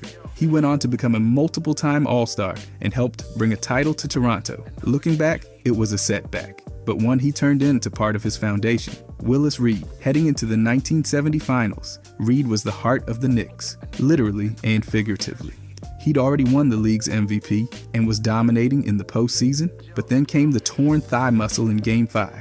He sat out Game 6, and by Game 7, everyone assumed he was done. The pain was real, and so was the uncertainty. But minutes before tip-off, Reed limped out onto the court during warm-ups. The building erupted. His presence shook the Lakers. He hit the first 2 shots of the game. Those would be his only points, but his impact was way bigger than stats. He played 27 minutes, clearly in pain, yet his entrance changed the entire feel of the night. Walt Frazier took over from there, but it was Reed's appearance that flipped the momentum. He helped New York secure their first title, earning Finals MVP on top of his season MVP. That moment defined his legacy, even more than his numbers. Later seasons were tough. Injuries piled up, especially in his knees, but he still contributed to another championship in 1973 before retiring. His comeback in that Game 7 became legend, not for what he scored, but for what he symbolized: grit, leadership, and belief. Adrian Dantley. In the 1982 to 83 season, he tore ligaments in his right wrist, his shooting wrist. That knocked him out for 60 games, which in an 82-game season is brutal. For a guy who built his game on precise touch, balance, and foul line finesse, that kind of injury could have wrecked everything. But the next season, he bounced back so well that the league gave him the Comeback Player of the Year award. He didn't just return, he won the scoring title. That means the wrist healed, the rhythm came back, and the skill didn't fade. His scoring craft, especially the ability to draw fouls and finish through contact, looked as sharp as ever. It wasn't luck, it was rehab, determination, and a very steady hand. Later on, he faced more adversity. In 1989-90, he broke his right fibula while with Dallas. That injury hit toward the end of his career, and the recovery was harder. He finished things out with a short run in Milwaukee, but the wrist comeback remained the more defining story. His legacy's tied to skill preservation under pressure. No highlight, dunks, or flashy sprints, just craft, control, and turning a major setback into another scoring crown. Grant Hill. Before everything fell apart, he was dominating. 21 points, almost 8 rebounds, over 6 assists per game in his first 6 seasons. He was supposed to be the next big thing, a future Hall of Famer on a clear path. But in 2000, his left ankle cracked. He kept playing on it, and it only got worse. Surgeries followed, but the real nightmare came in 2003. Doctors refractured and realigned his ankle, and days later, he caught a MRSA infection that nearly killed him. He missed the entire 2003 to 2004 season. By then, people figured he was done. But in 2004 to 5, he came back. 67 games, almost 20 points a game, all-star starter. It wasn't just survival, it was contribution at a high level. He wasn't the old Hill, but he still had value. After that, his career shifted. He became a vet presence with Phoenix, adapting to a lower usage role, focusing on leadership, defense, and spacing. The burst was gone, but the brain and fundamentals stayed. He finished with 19 seasons, which is wild considering what he went through. His comeback wasn't about dominance, it was about outlasting the odds, staying relevant, and redefining what resilience looks like. Stat: he came into the league like a wrecking ball, explosive, physical, and borderline, unstoppable at the rim. But just before the 2005 season, doctors found damaged cartilage in his knee, and he underwent microfracture surgery. That procedure has sidelined plenty of players permanently. He came back late that season, dropped 20 in his first game back, but the knees didn't cooperate. The pain returned, the mobility was off, and he shut it down after just 3 games. By the next season though, he worked his way back. He logged a full year, returned to all-star level, and proved he could still produce. But the injuries didn't go away. Throughout his career, the knee problems kept popping up. In New York, he missed the first 30 games of the 2012-13 season. Later that year, more surgery. His minutes were capped. He had to adapt, fight through restrictions, and constantly manage wear and tear. His game changed. Less bounce, more timing. And even with all the setbacks, he stayed productive when available. He wasn't the same stat from Phoenix, but he kept showing up. His story isn't just about one comeback. It's about fighting through repeated breakdowns and still leaving a mark on the game. Bernard King. In 1985, he was untouchable, scoring champ, averaging almost 33 a night, fresh off a 60-point game on Christmas. Then came the fall. Torn ACL, torn meniscus, fractured femur. His right knee basically imploded. In that era, it was practically a death sentence for an athlete. He missed 2 full seasons. His knee was stapled shut with 41 metal clips. He had to rebuild everything: strength, mobility, confidence. And he did it away from the spotlight, rehabbing in near silence. He returned in 1987 with a 6-game test run, averaging over 22 points. Still had the jumper, still had the touch, but the Knicks let him go. That didn't end it. He signed with Washington and by age 34 was putting up nearly 28 a game again. He dropped 44 on Michael Jordan, 52 on Denver, and made another All-Star team. Was he the same? No. The burst was down, the cuts weren't as sharp, but the scoring, still deadly. He adapted. Less drive, more mid-range, quicker releases. His body broke down, but his instincts never did. King's comeback wasn't just about returning, it was about rewriting the ending. He turned a career-ending injury into a second act that still echoed greatness. Andrew Wiggins, drafted number 1 overall in 2014, hyped as the next big thing. People saw the athleticism, the upside, the length, but by the time he was deep into his Minnesota years, that shine had worn off. He was scoring, sure, but the efficiency was off. Advanced metrics, they lit him up. Low impact numbers, bad defense ratings, little playmaking. Writers were calling him a bust, some even before his 3rd season. Minnesota handed him a massive extension, which only turned up the heat. He was expected to carry the team, but the fit wasn't right. Heavy usage, no system clarity, and poor shot selection made everything worse. That all changed in 2020. Golden State brought him in, and everything recalibrated. Smaller role, clearer expectations, and a team that actually used his strength. By 2022, he was an all-star, not for scoring 30 a night, but for two-way consistency. In the playoffs, he defended starred, rebounded like a forward, and stepped up in the finals. That Game 5, 26 points and 13 rebounds. Huge. The bust label didn't age well. Since then, his offense dipped, partly due to off-court stress. But defensively, he's still reliable. His story isn't injury redemption, it's reputation recovery, a total shift in how value gets measured. Josiah Johnson. This kid's story is one of the most amazing things you'll ever hear in basketball. Josiah Johnson was born without legs. No prosthetics, no wheelchair, just his arms and his upper body, and a love for the game that started all the way back in kindergarten. He didn't wait for someone to hand him an opportunity. He tried out for the Moore Middle School basketball team in Louisville, Kentucky, just like every other kid. Open tryouts, no special treatment, and he made the roster. His head coach, Daquan Boyd, didn't put him on the team out of sympathy. Boyd saw real skills: shot making, defense, passing, reading the floor.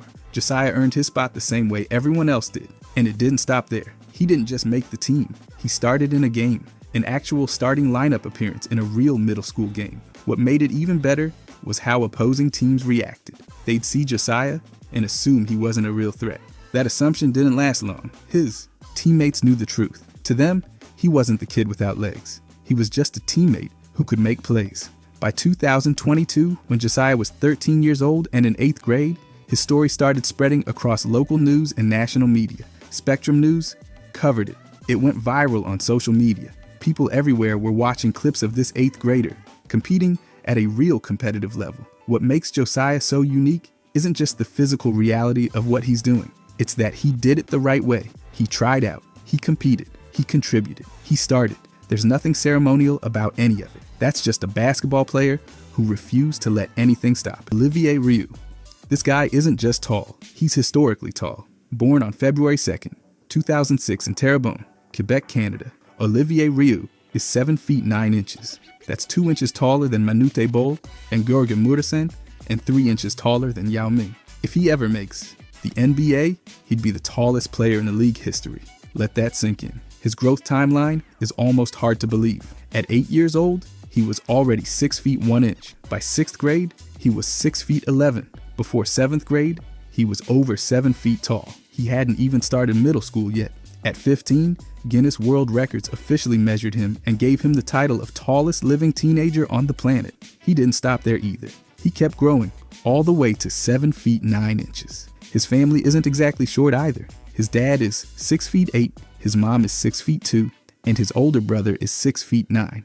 The genetics in that household are something else. Rioux played for Canada's youth national teams and eventually landed at the University of Florida to play for the Gators. He joined as a walk-on, got redshirted his first season, then made his debut in the 2025 to 2026 season against North Florida. That made history. He became the tallest player ever to compete in NCAA Division I basketball, surpassing the previous record of 7 feet 7 inches. The numbers off the court are just as wild. He wears a size 20 shoe and eats roughly 5,000 to 6,000 calories a day. After Florida's championship celebration, he cut down the nets without even needing a ladder. Connor Williams. They called him Big Cozy, and once you hear why, it makes perfect sense. Williams played center at St. John Fisher University in New York. He stood 7 feet tall and weighed 360 pounds. To put that in perspective, most college centers weigh somewhere between 230 and 270 pounds. Connor was walking into games nearly 100 pounds heavier than the guy trying to guard him. His size wasn't some overnight thing either. He weighed 9 pounds 10 ounces at birth. By 2nd grade, he was already over 5 feet tall. By the time he was a high school freshman, he was 6 feet 8 inches. The growth was always there. His parents aren't small people. His dad is 6 feet 7 and played junior college baseball. His mom is 6 feet 1 and played college softball. Connor was basically built for this. At Victor High School in New York, he was a standout in both basketball and football. He won Monroe County Player of the Year in 2021 and earned All Greater Rochester honors twice. Division II football programs were offering him scholarships, but he chose basketball. His college career kept building. By his senior season, he was averaging 14.5 points per game and shooting 54.1% from the field. He dropped 36 points in a single game. He also hit 6 3-pointers in one half, which is wild for anyone, let alone a 360-pound center. The nickname Big Cozy came from teammates after he kept showing up to early morning practices in pajamas. That detail alone tells you everything about his personality. A viral clip from 2021 put him on the map nationally, and after that, the internet couldn't get enough of him. By the way, if you guys want to subscribe, I'm going to be posting every day. Thanks. Anyways, Hansel and Manuel.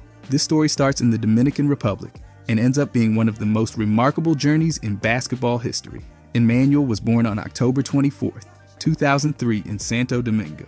At age 6, a concrete wall collapsed and pinned him underneath for about 2 hours. The damage was so severe that his left arm had to be amputated below the shoulder. He spent around 6 months in the hospital recovering. Before the accident, his sport was baseball. After it, baseball wasn't an option anymore, so he switched to basketball. His father had actually played professional basketball in the Dominican Republic, so the sport wasn't completely foreign to the family. What happened next is where it gets truly unbelievable. He figured out how to play basketball with one arm in ways that genuinely shouldn't be possible. He learned to dribble exclusively with his right hand, catch passes by cradling the ball against his body, and finish at the rim using one-armed gathers. He was dunking by age 14. Early on, sprinting caused balance issues because of the asymmetrical weight distribution on his body. He fell constantly. He kept going anyway. By the time he was in high school at Life Christian Academy in Florida, he was averaging 25.9 points, 11 rebounds, 6.9 assists, and 3.4 blocks per game. He helped his team win a state title and received an ESPY nomination for Best Play in 2022. His street basketball videos out of Santo Domingo had already gone viral in 2020, pulling millions of views before he ever set foot on a college court. He eventually earned a Division I scholarship and made his college debut on November 12, 2022. He's also landed national NIL deals with Gatorade, which tells you everything about his impact beyond the game. Zhang Ziyu, 7 feet 3 inches tall, and she's still a teenager.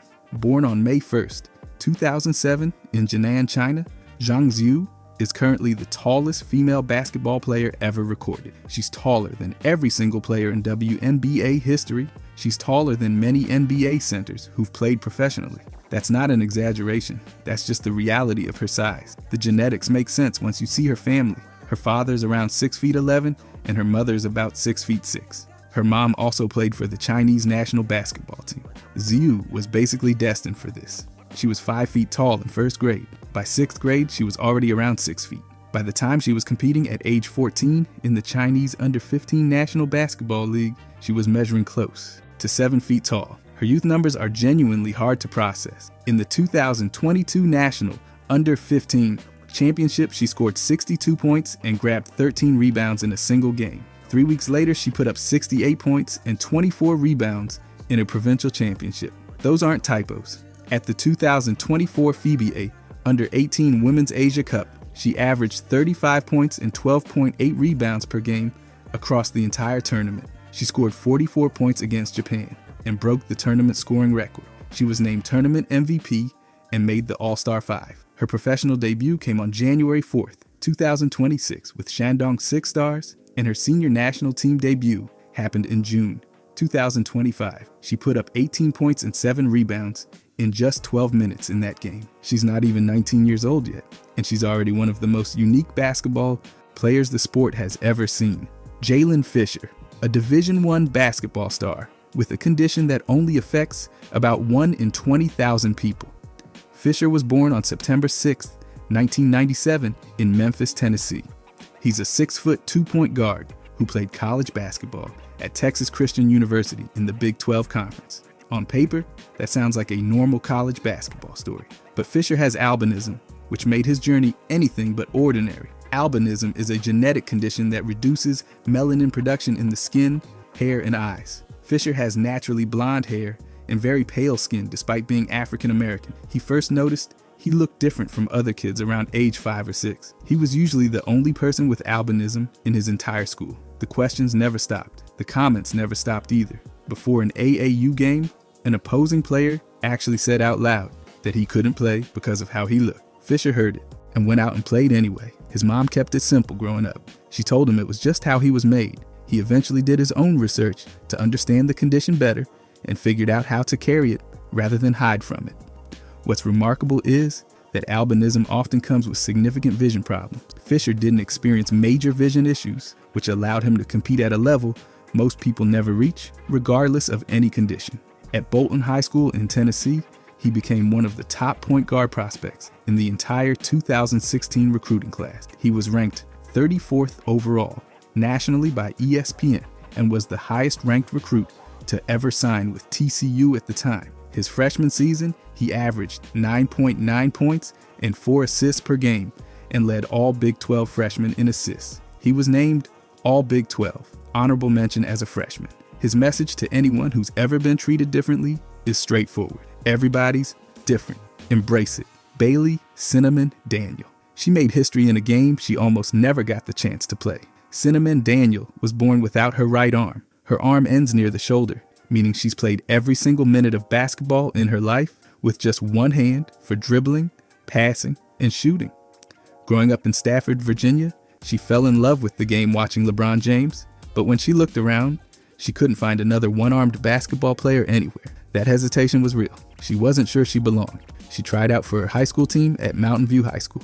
She made it initially, then got cut. Instead of walking away from the sport, that experience pushed her forward. She decided to take things into her own hands. She researched how many women's college basketball programs existed in the country and started emailing them one by one. She wasn't asking for special treatment either. She specifically told coaches she didn't want to be recruited out of pity. She wanted a real spot on a real roster. She started at Warren Wilson College, where she scored 2 free throws during her time there. She later transferred to Lesley University and joined the Lynx. Then on December 4th, 2024, playing against Fitchburg State, she caught a pass from teammate Ahidali de Huilbes and made a basket during live gameplay. She didn't fully understand what had just happened until her coach told her after the game. Lesley University confirmed it. She had become the first one-armed woman to score a basket during NCAA Division III gameplay. That's not an honorary moment or a ceremonial play. That's a real basket in a real game. She also competes on the Lesley volleyball team,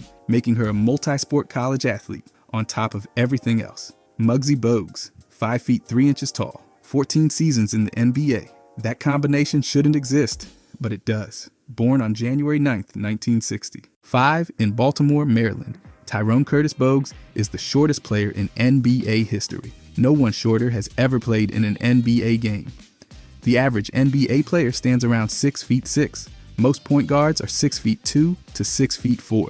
Muggsy was playing the same position roughly a foot shorter than everyone around him. He was drafted and went on to play for the Washington Bullets, Charlotte Hornets, Golden State Warriors, and Toronto Raptors across his career. His best years came in Charlotte, where he played 10 seasons and became one of the most beloved players in franchise history. He's still the Hornets' all-time leader in assists, steals, and minutes played. Those records have stood for decades. The production he put together is genuinely hard to argue with. 7.7 points per game, 7.6 assists per game across 889 career games. He finished top 7 in NBA, assists 6 straight seasons from 1989 through 1995. He recorded 146 career double-doubles and had a game where he dished out 19 assists in a single contest. He also blocked 39 shots in his career, including one on Patrick Ewing, who stood 7 feet tall. That's a 2-foot height difference on a single play. His physical advantages were real too. His low center of gravity made him nearly impossible to knock off balance,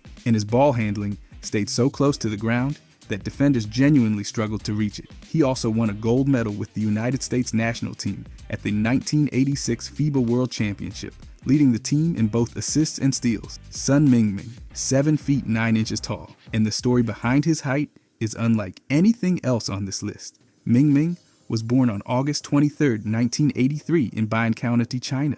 His extreme size wasn't just genetics.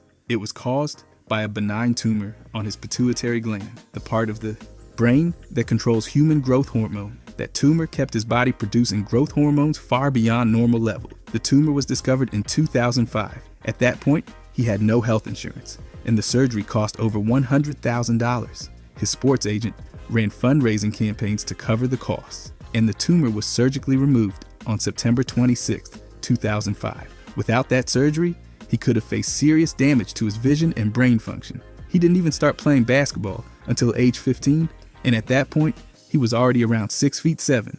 That's where most players stop growing.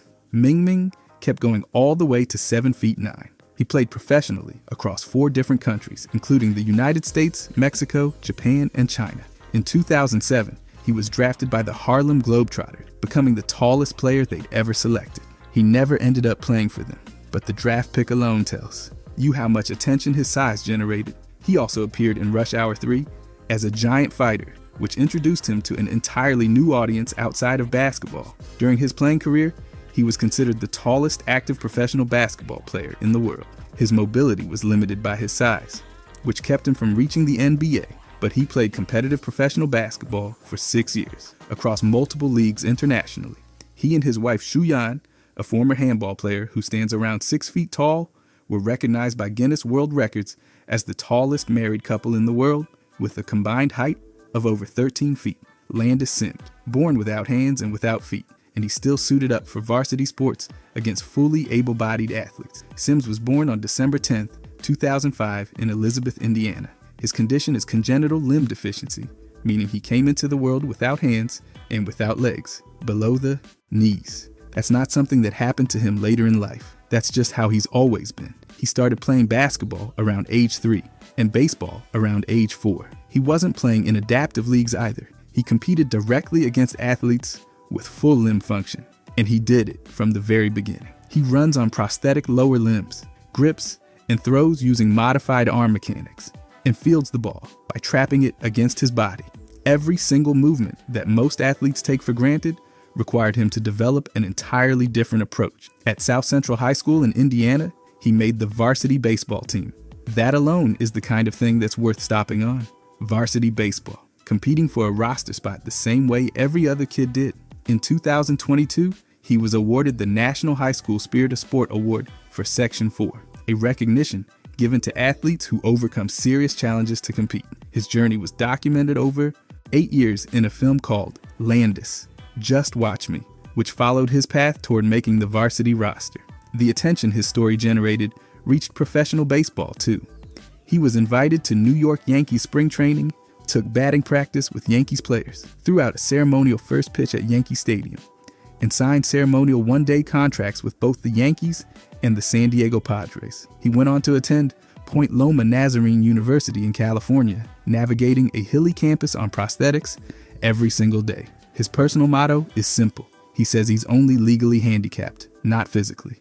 Isaiah Austin, a 7'1" center who was days away from the NBA, and then everything changed. Austin was born on October 25th, 1993 in Fresno, California.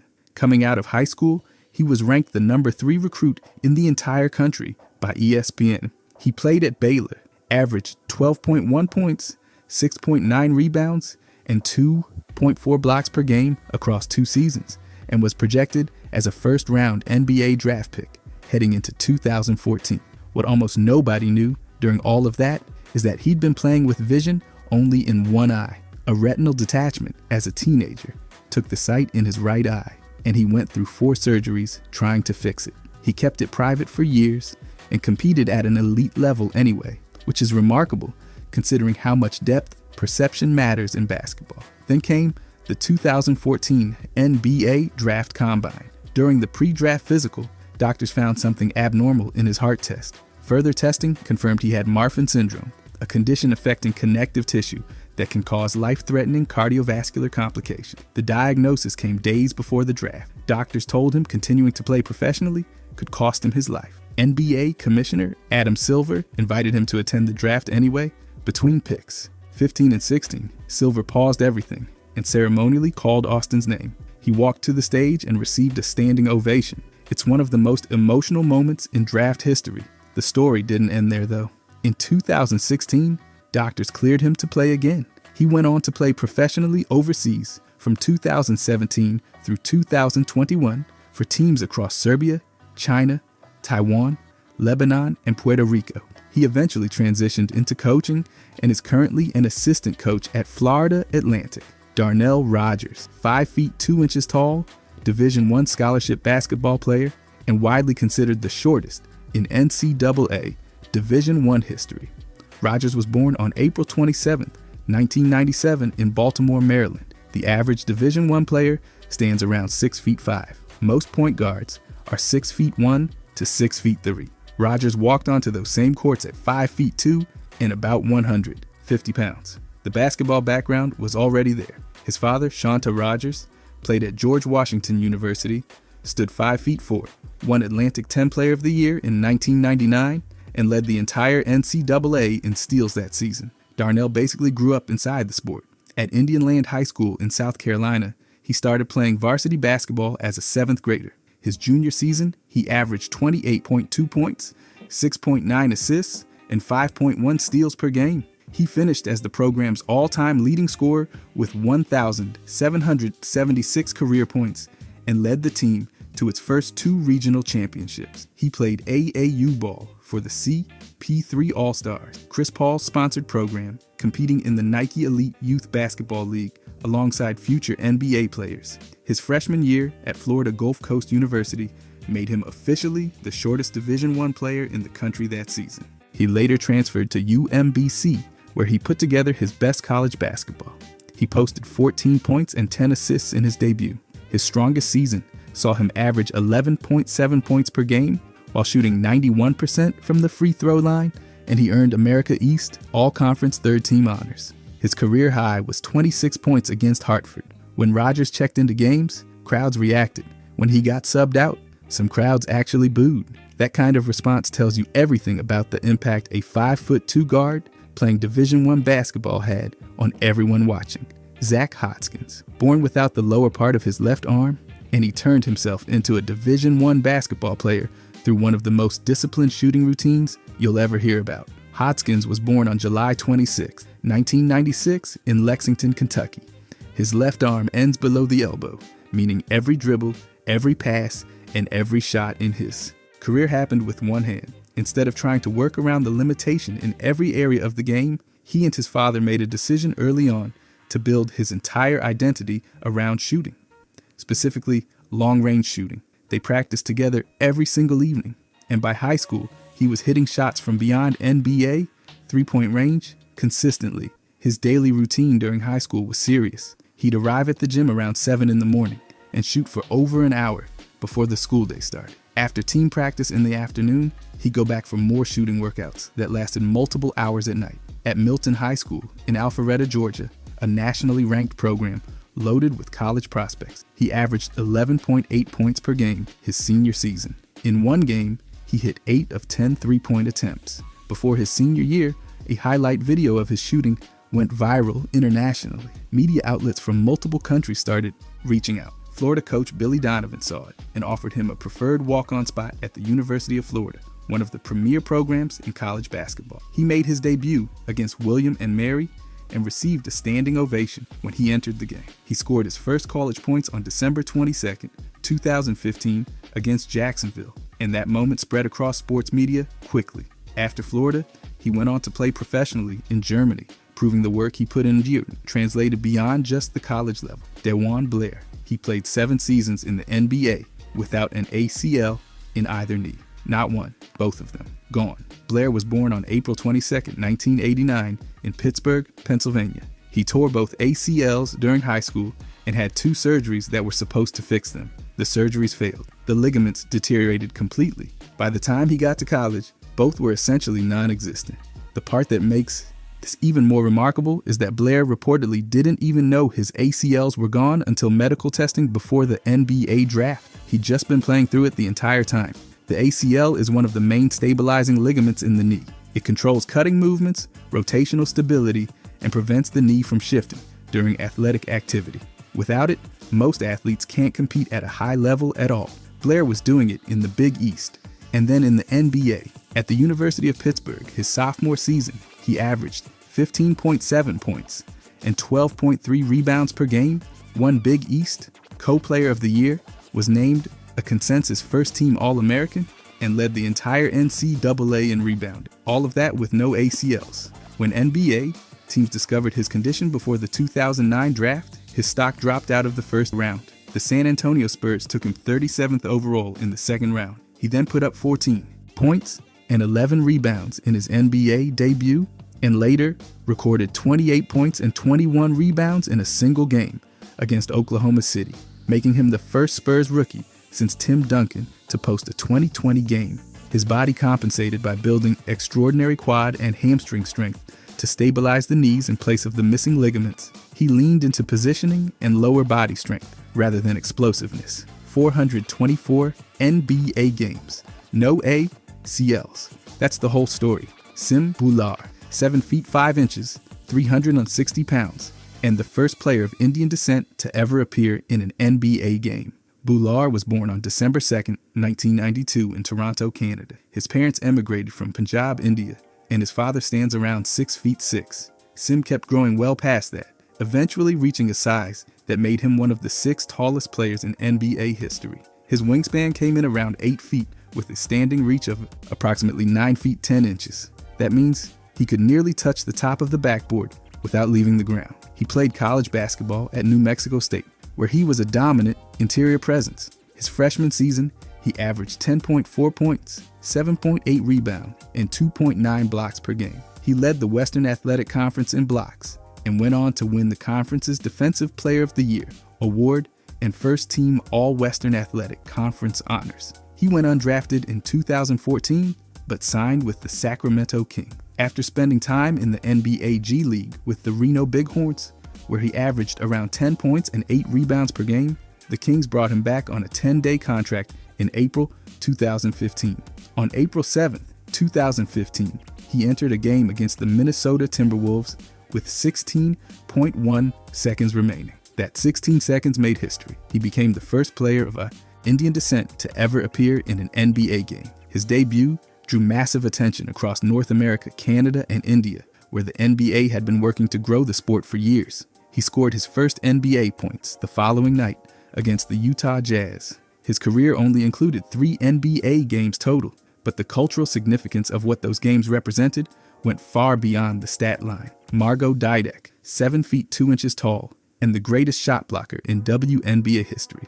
Born on April 28, 1974 in Warsaw, Poland, Margot Didek is still the tallest player to ever appear in a WNBA game. She's the only player in league history to stand over 7 feet tall.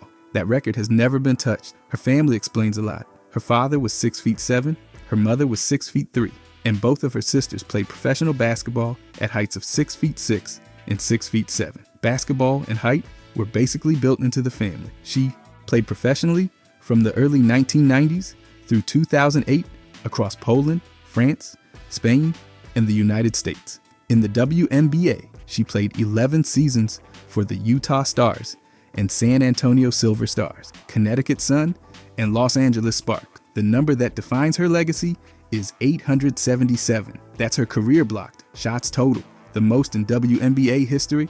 She led the league in blocks 8 different times and averaged 2.7 per game across her entire career. Those records still stand today. Her overall WNBA line across 323 games was 10 points, 6.6 rebounds, and 2.7 blocks per game. She was a 2-time WNBA All-Star and was inducted into the FIBA Hall of Fame in 2019. In Europe, she won 4 Spanish League championships and 9 Polish League block titles. What's interesting is that despite being 7 feet 2, she reportedly never dunked in a WNBA game. Her game was built on positioning, timing, hook shots, and rim protection rather than pure athleticism. She spoke 5 languages and was known for a quiet, calm personality off the court. Her teammates called her Large Marge. She passed away on May 27, 2011, at age 37 after suffering cardiac arrest in Brisbane, Australia, where she had been working as a basketball coach. Lance Allred, the first legally deaf player in NBA history. And that's just the starting point of his story. Allred was born on February 2nd, 1981 in Pinesdale, Montana. He came into the world with between 75 and 80% hearing loss caused by RH incompatibility complications at birth. He required speech therapy until around age 15 and relied heavily on lip reading throughout his life. During games, he couldn't wear hearing aids because of the contact risk, meaning he competed at every level of basketball, essentially without the ability to hear. He also grew up in a fundamentalist Mormon polygamist commune in rural Montana before his family left when he was around 13. They relocated to Salt Lake City, where he eventually started playing organized basketball for the first time in 8th grade. Most future NBA players have been playing since they were 5 or 6 years old. Allred started at roughly 13 or 14. Despite that late start, his growth to nearly 7 feet tall fast-tracked his development. At East High School in Salt Lake City, he averaged 17.3 points, 9.8 rebounds, and 3.4 assists per game.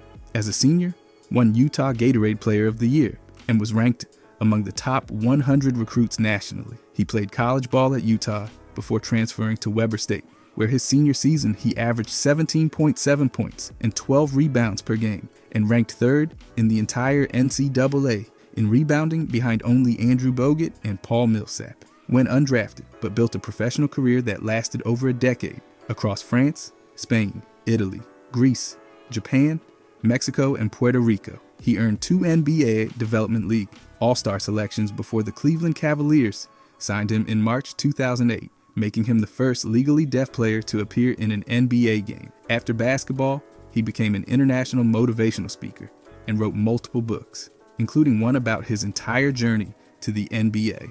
Jonathan Jean, a 7'2" NBA prospect who was days away from getting drafted, and then a medical scan changed everything. Jean was born on July 3rd, 1997 in Guadeloupe, a French overseas territory. He developed through INSEP, France's National Basketball Academy, the same program that produced Tony Parker, Boris Diaw, and Nicolas Batum. That alone tells you the level of talent surrounding him during his development. By the time he was 19, NBA scouts were comparing him to Rudy Gobert because of his length, shot blocking ability, and mobility for a 7-footer. His wingspan measured over 7 feet 6 inches. Some mock drafts had him going around 22nd overall in the 2017 NBA draft. He received an invitation to the draft combine, which for a 19-year-old from France is a significant deal. Then the combine medical testing happened. An MRI revealed an abnormality in his spine. He went to the Cleveland Clinic for further evaluation. The diagnosis came back as Marfan syndrome, the same connective tissue disorder that ended Isaiah Austin's NBA dream 3 years earlier. The condition creates serious cardiovascular risks for athletes, including the possibility of aortic rupture under physical stress. Teams pulled him off their draft boards. He wasn't cleared for workouts. He went undrafted. Le Mans removed him from their roster. He went 517 days without playing competitive basketball. Then he came back.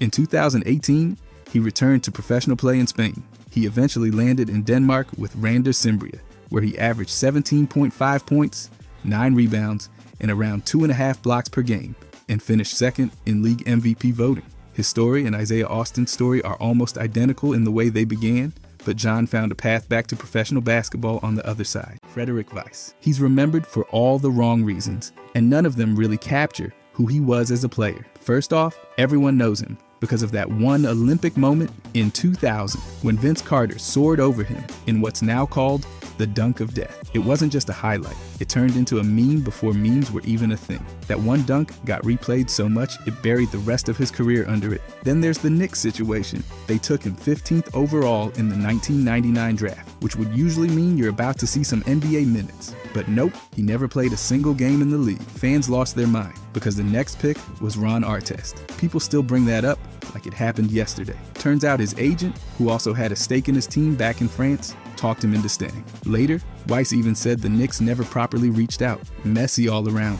And the thing is, he was actually good overseas. Championships, cups, all-star appearances, but that dunk and that draft pick haunt his legacy. Add in some deeply personal struggles with depression and addiction later in life, and it just piles on. His story's been flattened into a single embarrassing clip, a missed opportunity, and a sad twist of fate. That's why people forget the rest. Grayson Allen. He's built a name for himself, but not always for the reasons you'd want. It started back in college, when the tripping incidents piled up like a highlight reel you don't want to be in. In February of 2016, he tripped Ray Spalding from Louisville. Just weeks later, he took down Xavier Rothan Mays from Florida State. Then in December, he went after Elon Steven Santa Ana with a trip that also came with a kick. That one got him a technical, a suspension, and Duke yanked his captain title. He was officially reprimanded by the ACC, which isn't exactly something players print on their resumes. Even in the NBA, the storyline followed him. In January 2022, while playing for Milwaukee, he got hit with a flagrant 2 foul on Alex Caruso.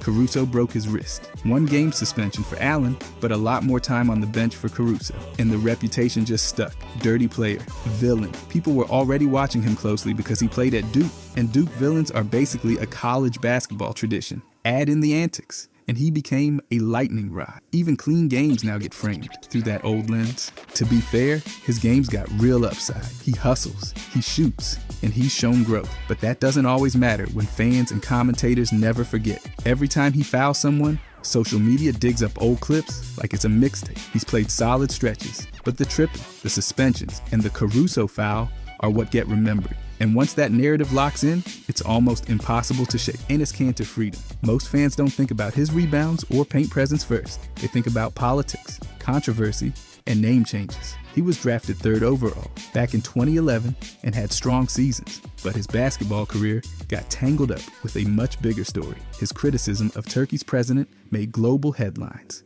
He backed the Gulen movement, lost his Turkish passport, and found himself essentially stateless until he became a United States citizen. That activism made travel risky. In 2017, he got stuck in Romania after his passport was canceled. Turkish authorities even issued arrest warrants, calling him a terrorist because of his political views. His own family disowned him, and in 2021, he legally added freedom to his name, symbolic but also controversial to some.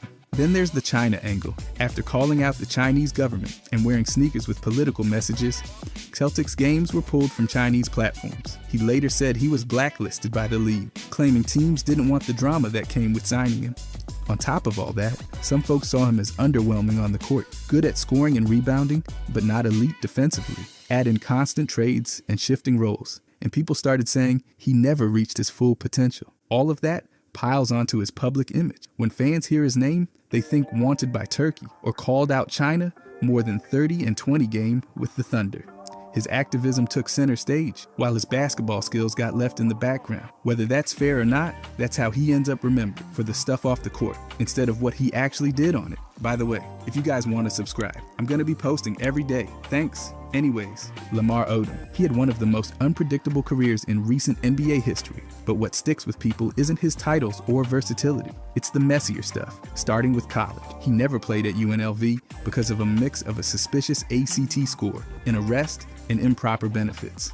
That situation got the school sanctioned and the coach fired. It followed him right into the league. Then came the suspension. In 2001, he missed 5 games for violating the NBA's drug policy. It wasn't just once. There were repeat violations, mostly for marijuana. Add in personal tragedy. His mother passed when he was 12, his infant son died, and his cousin was murdered. Those losses helped shape the turmoil that followed. Dallas was where things really fell apart. He admitted he wasn't mentally present, clashed with ownership, and barely contributed on the court. He later said he felt disrespected and broken. And then the brothel incident in 2015, found unconscious. He said he doesn't even remember most of it. That became the defining image for a lot of people. It is amazing. He made a comeback from that though. His marriage to Khloe Kardashian didn't help. Everything personal got broadcast. Drug use, DUI, cheating rumors. Suddenly he wasn't just a player, he was a reality show cautionary tale. Despite winning 2 championships and having rare court vision for a big man, his decline gets remembered more than his rise. The addiction, the drama, the collapse in Dallas, the near-death overdose. Those moments took over his story. He's remembered for the chaos, not the craft. And in a media culture that loves downfall more than redemption, that memory sticks. Even when he tried to recover, it always circled back to what went wrong. He was a bucket though nonetheless. Shout out to Lamar Odom. Jordan Poole, he's got a ring, a sweet handle, and the ability to drop 30 when he's hot. But that's not why people talk about him. Instead, it's usually about that punch. In 2022, Draymond Green clocked him at practice, and when that leaked video hit the internet, it became the defining clip of Poole's time in Golden State. The fallout stirred talk of locker room tension, and soon after, he was out. Then came Washington. With a big contract and big expectations, Poole was supposed to lead the rebuild. What happened? A lot of inconsistency. He had a few big nights, sure, but the off nights piled up. He'd launch wild threes, miss easy reads, and get roasted on defense. Suddenly, those third Splash Brother jokes turned into memes about shot selection and tunnel vision. Fans didn't forget that deal either. With his contract hanging over him, every bad game got louder. One night, he'd go 6 for 19, and social media would throw a party. He became a highlight reel for the wrong reasons. Low effort clips, sideline antics, bad defense. Add in the pressure of being the guy instead of the spark plug, and the critiques just kept coming. It's tough because he has talent. He led the league in free throw percentage during a title season. He's slippery off the dribble, creative in space, and has flashes that make you believe. But when the lowlights go viral and the defense collapses, people stop talking about growth. They focus on what's missing. And that's how Jordan Poole ends up remembered. Not for his potential, but for what went sideways. Smush Parker, he played 2 full seasons as the starting point guard for the Lakers. But that's not what people talk about. They talk about Kobe. Specifically, Kobe calling him the worst and saying he didn't belong in the NBA. When someone like Kobe drops that kind of quote, it sticks. Parker tried to explain his side later, said Kobe froze him out, said the environment was toxic, but the damage was already done. When a legend says you weren't good enough, people remember that before they check your stats. And sure, Parker wasn't drafted, which always puts a player on shaky ground in the league, but he worked his way up, earned minutes, and even started 162 straight games in Los Angeles. Then it fell apart fast. He bounced to Miami, got into a parking dispute that turned into a physical altercation, and was waived a few months later. That's the kind of headline people cling to. After that, it was short NBA stints and a long list of overseas teams. Fans mostly remember the drop-off. They see his Lakers run as a blip, not a foundation. Combine that with his feud and how often he's framed as the scapegoat for those mid-2000 Lakers teams, and he gets painted as someone who never measured up. Even when he played decently, his reputation took over. Social media, highlight shows, Kobe's comments, it all added up. So now, when his name comes up, it's not about his time as a starter or his journey from undrafted to rotation player. It's about drama, decline, and what went wrong. And that's how Smush Parker ends up remembered for all the wrong reasons. Delonte West. He was a tough guard who could defend, hit clutch shots, and play either backcourt spot. But people don't remember him for that. They remember the fall, the viral clips, the mug shots, the street videos. He averaged nearly 10 points per game across 8 seasons and was a key role player during LeBron's early Cleveland run. He played big playoff minutes and once nailed a game winner in the postseason. But none of that is what comes to mind first. Diagnosed with bipolar disorder in 2008, West battled mental health issues throughout his career and beyond. In 2009, police pulled him over while he was carrying 3 loaded weapons, including one in a guitar case. That image alone followed him for years. Later, suspensions came for conduct issues. He was eventually waived, bounced around overseas, and struggled to keep a spot in the league. After the NBA, things spiraled. Public breakdowns, arrests, rehab attempts, and heartbreaking viral videos showed him homeless and disoriented. Even with former teammates and owners trying to help, like Mark Cuban paying for rehab, it was often too late or not enough. The public watched it all play out, mostly through phones. He earned millions, but between bad advice, personal instability, and an unforgiving spotlight, he lost nearly everything. The tragedy of it all overtook the talent. And while his mental illness played a huge role, it was usually treated as a punchline, not a crisis. So now, instead of remembering the steady role player who contributed in real playoff games,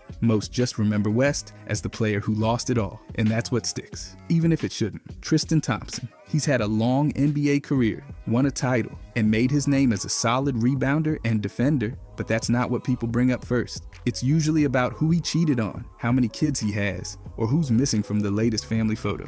His name trends more for paternity headlines than box scores. In 2018, cheating rumors surfaced while Khloe Kardashian was pregnant. That was only the start. Fast forward to 2021, and he fathered a child with Marilee Nichols while still involved with Khloe. That child, Theo, became part of a messy public paternity saga. Meanwhile, Tristan and Khloe also welcomed another child via surrogate just a month after Theo was born. It was tabloid fuel, and the timing did not help. Public blowback got worse when Tristan delayed acknowledging Theo while posting family shots of his other kids. Critics called him out for ignoring one child while celebrating the others. Then came the moment in early 2025 when he referred to Dream Kardashian as my oldest daughter, which, given his ongoing distance from Theo, did not land well. And this is the pattern. Instead of being remembered as a role player who made key contributions during Cleveland's title run, he's remembered as the guy from the headlines. The guy who keeps showing up in drama tied to the Kardashian. The one issuing cease and desists over cheating rumors. The scandals repeat, and that repetition cements the image. Even when he tries to move forward, the internet keeps receipts. His career fades into the background while the family issues, cheating accusations, and social media storms stay front and center. That's why Tristan Thompson ends up remembered for all the wrong reasons. Kwame Brown. He was the #1 overall pick straight out of high school, selected by the Wizards in 2001, and instantly became the poster child for unmet expectations. Picked by a team run by Michael Jordan, the pressure was suffocating. From day one,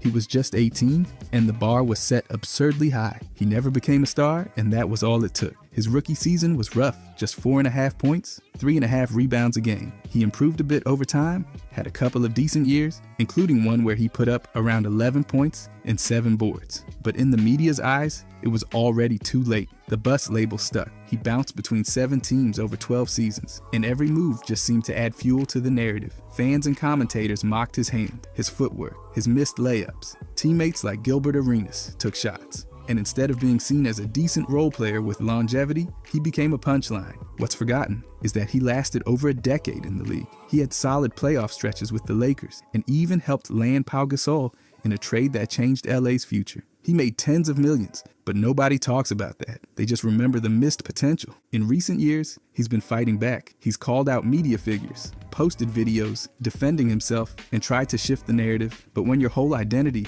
becomes the guy who didn't live up to being number one, it's hard to change public memory. That's why Kwame Brown, despite a long NBA career, ends up remembered for all the wrong reasons. Dylan Brooks, he's built a career on defense, effort, and intensity, but he's mostly remembered for groin shots, trash talk, and ejections. In the 2022 playoffs, he hit Gary Payton 2 midair and got slapped with a flagrant 2 and a suspension. Then he struck again, literally. The next season, he was tossed for hitting LeBron James below the belt. Just months earlier, he had done the same to Donovan Mitchell, sparking a brief scuffle and another ejection. That time, the league suspended him for a game. All of it added up. The technical fouls started stacking, the taunts got louder. Calling LeBron old in a post-game interview probably didn't help, and soon he had a full-blown villain reputation. One game, he even shoved a cameraman and got fined $35,000. Combine that with multiple on-court scuffles and media jabs, and he became the guy fans love to boo. Eventually, Memphis reportedly told him they weren't bringing him back under any circumstances. Not because he couldn't play, he made the all-defensive second team in 2023, but because the noise started drowning out the production. That's the twist. He's not a bad player. He's had real impact defensively, takes tough assignments, and brings serious energy, but the antics stick more than the defense. The groin shots go viral, the trash talk makes headline, and when the team doesn't win, the attitude just feels heavier. Now, every new foul or quote gets filtered through the same lens. The reputation's built in. It overshadows the work. So instead of being remembered for the defense, Brooks gets remembered for all the wrong reasons. JaVale McGee, he's a 3-time NBA champion, Olympic gold medalist, and longtime role player. But he's still remembered by most people as the Shaqtin' a Fool guy. Early in his career, he was a blooper reel regular. Missed dunks, errant passes, bizarre goaltends, you name it, Shaq made him a recurring punchline, even crowning him the segment's MVP. And once that image was set, it was nearly impossible to shake.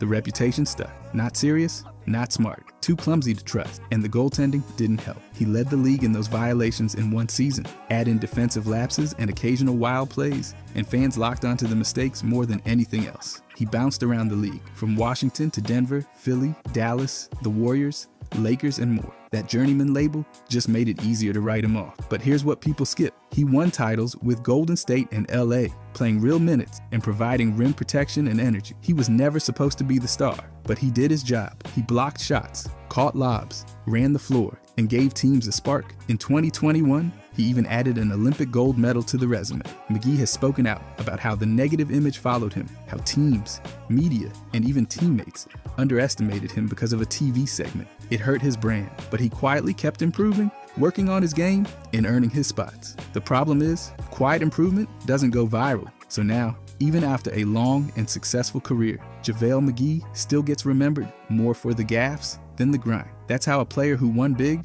ends up remembered for all the wrong reasons. Ben Simmons, he was the #1 overall pick, a 6'10" point forward with elite vision, handles, and defensive versatility, but none of that is what most people bring up first. They remember the past. Game 7, 2021. Simmons had a wide open dunk and dished the ball off. It was the moment that defined a playoff collapse and torched his relationship with Philadelphia. After that, every possession, every hesitation, every missed free throw got magnified 10 times over. And those free throws, brutal. He shot just over 34% in that postseason.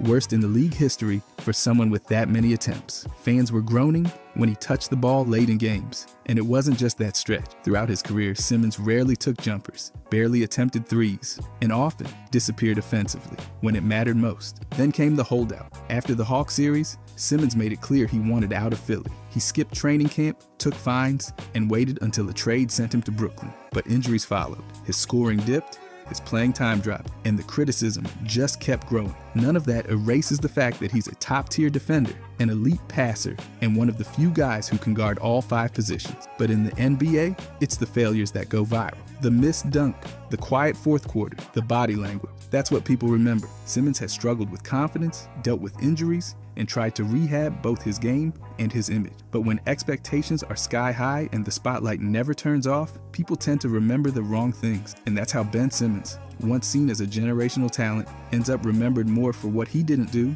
than everything he could. Nick Anderson. He was the first ever draft pick by the Orlando Magic, a consistent scorer, and once dropped 50 points in a game off the bench. But all of that gets drowned out by one moment. Game 1 of the 1995 NBA Finals. Up 3 seconds left, Anderson goes to the line and misses 4 straight free throws. The Houston Rockets tie it, win in overtime, go on to sweep the series. That sequence didn't just cost a game, it defined a career unfairly. After that night, his free throw shooting plummeted. He went from the mid-70s to the low 40s in just over a season. Coaches benched him late in games, fans lost trust, and the narrative took root. He choked and never recovered. That perception never let go. And if that wasn't enough, he added fuel by poking the bear. After Michael Jordan came back wearing number 45, Anderson told reporters, "Number 45 doesn't explode like 23 used to." Jordan switched back to 23, dropped 38 on Orlando, and the quote became legend, only not in Anderson's favor. But here's what people forget. Anderson was a rock for Orlando in their early years. He led them in scoring before Shaq and Penny showed up. He defended, rebounded, and hit big shots. Just not that one. He was more than 4 missed free throws. But in the highlight era, that's all people remember. One failure, one quote. A long, productive career gets reduced to a single narrative. That's why Nick Anderson is remembered for all the wrong reasons. Craig Ello. He played nearly 15 seasons in the NBA, contributed as a reliable defender, scorer, and team-first role player. But he's remembered by most fans for one thing: getting beat by Michael Jordan. May 7th, 1989, Game 5, first round of the playoffs. The Chicago Bulls trail the Cleveland Cavaliers by 1. Michael Jordan catches the inbound, rises, and hits a double clutch jumper over Craig at the buzzer. Series over. The play becomes legend. NBA history calls it simply the shot. And in that legend, Craig is cast not as the guy who scored 24 points off the bench, not the one who gave Cleveland the lead seconds earlier, but as the defender who couldn't stop greatness. For decades, he's been remembered as Jordan's victim, immortalized in a moment of failure that overshadows everything else he did. But the truth is, Craig contested the shot well. He played a great game, and he had a long career, known for hustle, defense, basketball IQ, and being a glue guy on multiple teams. Still, the highlight plays on repeat, over and over. No all-star appearances, no signature comeback moment, just that clip. Then after basketball, life got harder. Surgeries led to painkillers. Addiction took hold. In 2013, he was arrested after a family confrontation and later admitted to rehab. It was a dark chapter, but not the final one. He got help, he turned things around, and that's part of the story too. But we don't tend to remember stories in full. We remember snapshots. And for Craig, one snapshot, one impossible shot, became the whole book. That's why Craig Ello is remembered for all the wrong reasons. Royce White. He was a 6'8" power forward with guard-level handles, elite court vision, and a body built for the modern NBA. At Iowa State, he led his team in points, rebounds, assists, blocks, and steals, all in one season. The Houston Rockets drafted him 16th overall in 2012. But despite the promise, he played just 3 total NBA games. Why? Because Royce White had a condition few had ever talked about in the league before: generalized anxiety disorder, specifically a fear of flying. He asked for accommodations, alternative travel options, mental health protocols, support systems. The Rockets initially agreed, but conflict followed. Training camp issues, G League assignments, public disputes. Suddenly, the story wasn't about his skill, it was about why he wasn't showing up. Some critics saw him as unwilling to adapt, but others saw it differently. A player speaking honestly about mental health in a league that wasn't ready to handle it. And while his NBA career never took off, White found success elsewhere. In Canada's NBL, he became a 2-time champion, an MVP, a league scoring leader. He showed that when placed in the right setting, he could produce at a high level. He also used his platform to push for policy changes in sports around mental health, long before it became a mainstream conversation. Still, his name often triggers eye rolls or headlines about failed potential, first-round bust, or the guy who wouldn't fly. The nuance, the anxiety, the system failures, the courage to speak up is rarely included. Royce White didn't disappear. He didn't quit. He took an unusual path and forced the conversation sports needed to have. That's why Royce White is remembered for all the wrong reasons. Greg Oden, he was 7 feet tall, unstoppable in college, and the #1 overall pick in the 2007 NBA draft, taken ahead of Kevin Durant. He was supposed to anchor a franchise for a decade. Instead, he played just over 100 games in the NBA. That gap between promise and outcome is why he's remembered, but often for the wrong reasons. People remember the injuries, the microfracture surgery before he ever played a game, the fractured kneecap, the missed seasons, the short stints in Miami and China. His name shows up in every biggest bust list, not because he lacked talent, but because his body gave out before his career could take off. And then there's the comparison. Durant became an MVP, a champion, one of the greatest scorers ever. That contrast makes Oden's story feel more like a cautionary tale than a tragedy of circumstance. But here's what they forget. When Oden did play, he showed flashes of dominance. He could protect the rim, rebound, finish. He wasn't lazy. He didn't give up. He kept trying through surgeries, setbacks, and rehab. But the body just didn't cooperate. Off the court, the pressure and pain caught up. Oden battled depression, developed a drinking problem. In 2014, he was arrested for domestic battery. By his own admission, he hated life at that point. The injuries didn't just rob him of basketball, they nearly unraveled everything. But that's not the end. Oden went back to school, earned his degree from Ohio State, moved into coaching, found purpose again. So yes, he's remembered as the pick before Durant, as the big man who couldn't stay healthy, but the full story, it's not about failure. It's about what happens when things don't go as planned and how you respond. And that's why Greg Oden is remembered for all the wrong reasons. Brian Russell, he played 13 seasons in the NBA, started in the finals, guarded the best players in the world, and still, most people remember him for one play. June 14th, 1998, Game 6, NBA Finals. Michael Jordan crosses left, pulls up, and hits a championship-clinching jumper over Russell. The shot becomes legendary, but in the highlight, it's Russell falling back, Jordan rising. Russell becomes a footnote in someone else's greatness. And that's the problem. Russell was a second-round pick who became a long-time starter for elite Jazz teams. He played tough defense. He hit threes. He fit perfectly next to Stockton and Malone. In his best season, he averaged over 14 points and 5 rebounds per game. He went to the finals 3 times, but none of that gets top billing, because when your name is linked to Jordan's last shot, that becomes your identity. Never mind, some people think a push-off was never called. Never mind that Russell played all 82 games multiple seasons, guarded stars nightly, and did the work role players are rarely remembered for. 1 second of one game now defines his legacy. Even Russell knows it. He's talked about it, he's owned it, but that moment shouldn't erase a full career. Brian Russell deserves to be remembered for more than just falling on one of the NBA's most iconic plays. That's why he's remembered for all the wrong reasons. Brandon Knight. Few players have had more viral misfortunes tied to their name. One of the most infamous came when DeAndre Jordan caught a lob and delivered a monster dunk right on top of Knight. That one never left the internet. It's still floating around every time someone mentions embarrassing NBA plays. But it didn't stop there. Kyrie also put Knight on skates with a nasty crossover in the Rising Stars game. And again, clips of that have looped for years, like a blooper reel that won't end. And if those weren't enough, there's the missed game winner. Against Brooklyn, Knight blew a wide open fast break layup that would have sealed the win in overtime. A layup, alone, missed. These moments stuck hard. Not because they defined his entire career, but because they were loud, visual, and unforgettable. The kind of thing casual fans latch onto and never let go of. But what gets lost is the nuance. Knight had real production, especially during his time in Phoenix, averaging nearly 20 points a game in his best year. He could fill it up. He just couldn't shake the ghosts of those missteps. Add in frequent team changes, injuries that robbed him of explosiveness, and shaky advanced metric, and the narrative started writing itself. Negative defense ratings, inefficient shooting, and streaky decision-making made him a target for critics. Then there was his personality, quiet, less charismatic, not the locker room leader fans latch onto.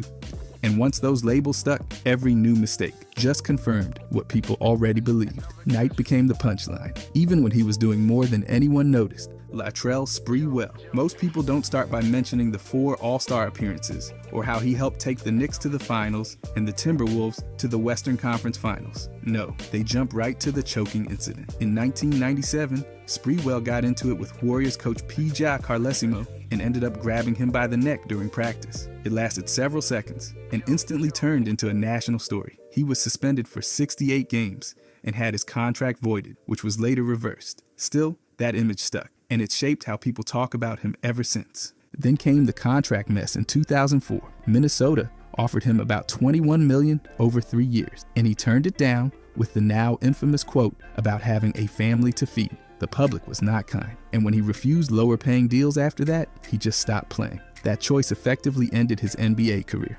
But there's more. Sprewell made over $100 million during his career, yet reports of financial troubles piled up: foreclosed homes, repossessed yachts, unpaid support claims. All of it built a tabloid-ready downfall narrative. Add in a media image that painted him as volatile, and the conversation rarely shifts to basketball.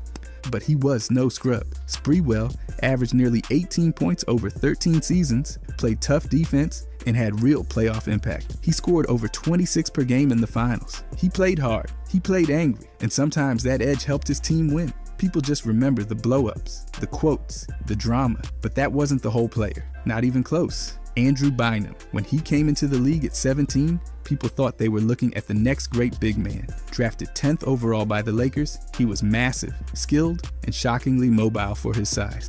When he was healthy, the production backed it up. He was a key piece on 2 championship teams, even made an all-star team. But the knees turned everything. Multiple surgeries, constant pain, and a body that just couldn't keep up. By the time he was traded to Philadelphia, he never even suited up. Then came the reputation hit. In Cleveland, Bynum got suspended for conduct issues. Reports said he launched full court shots during practice, mocked coaches, and generally checked out. People started saying he didn't love the game. Whether that was true or just frustration boiling over from all the injuries, the narrative stuck fast. It didn't help that he was done in the league before he even hit 30. He also had those moments fans love to bring up, like when he showed up with wild haircuts, or when he said he was just trying to get paid. He never actually said that directly, but perception beat facts. His early promise made his decline feel steeper, and people forgot how dominant he could be in stretches. Bynum wasn't lazy, he was broken down by physical pain, but people remember the headlines, not the cortisone shots. He was caught between being a gifted center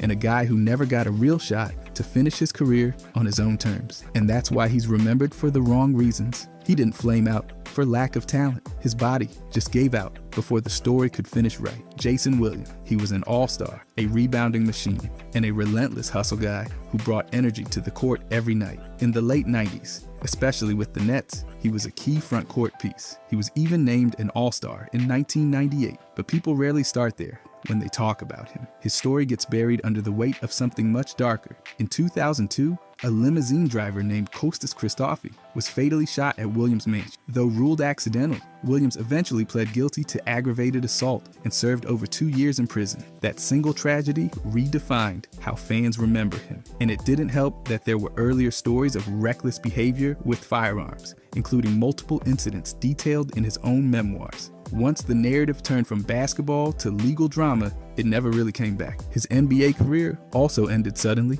In 1999, he suffered a brutal leg injury during a collision with Stephon Marbury. He never played again.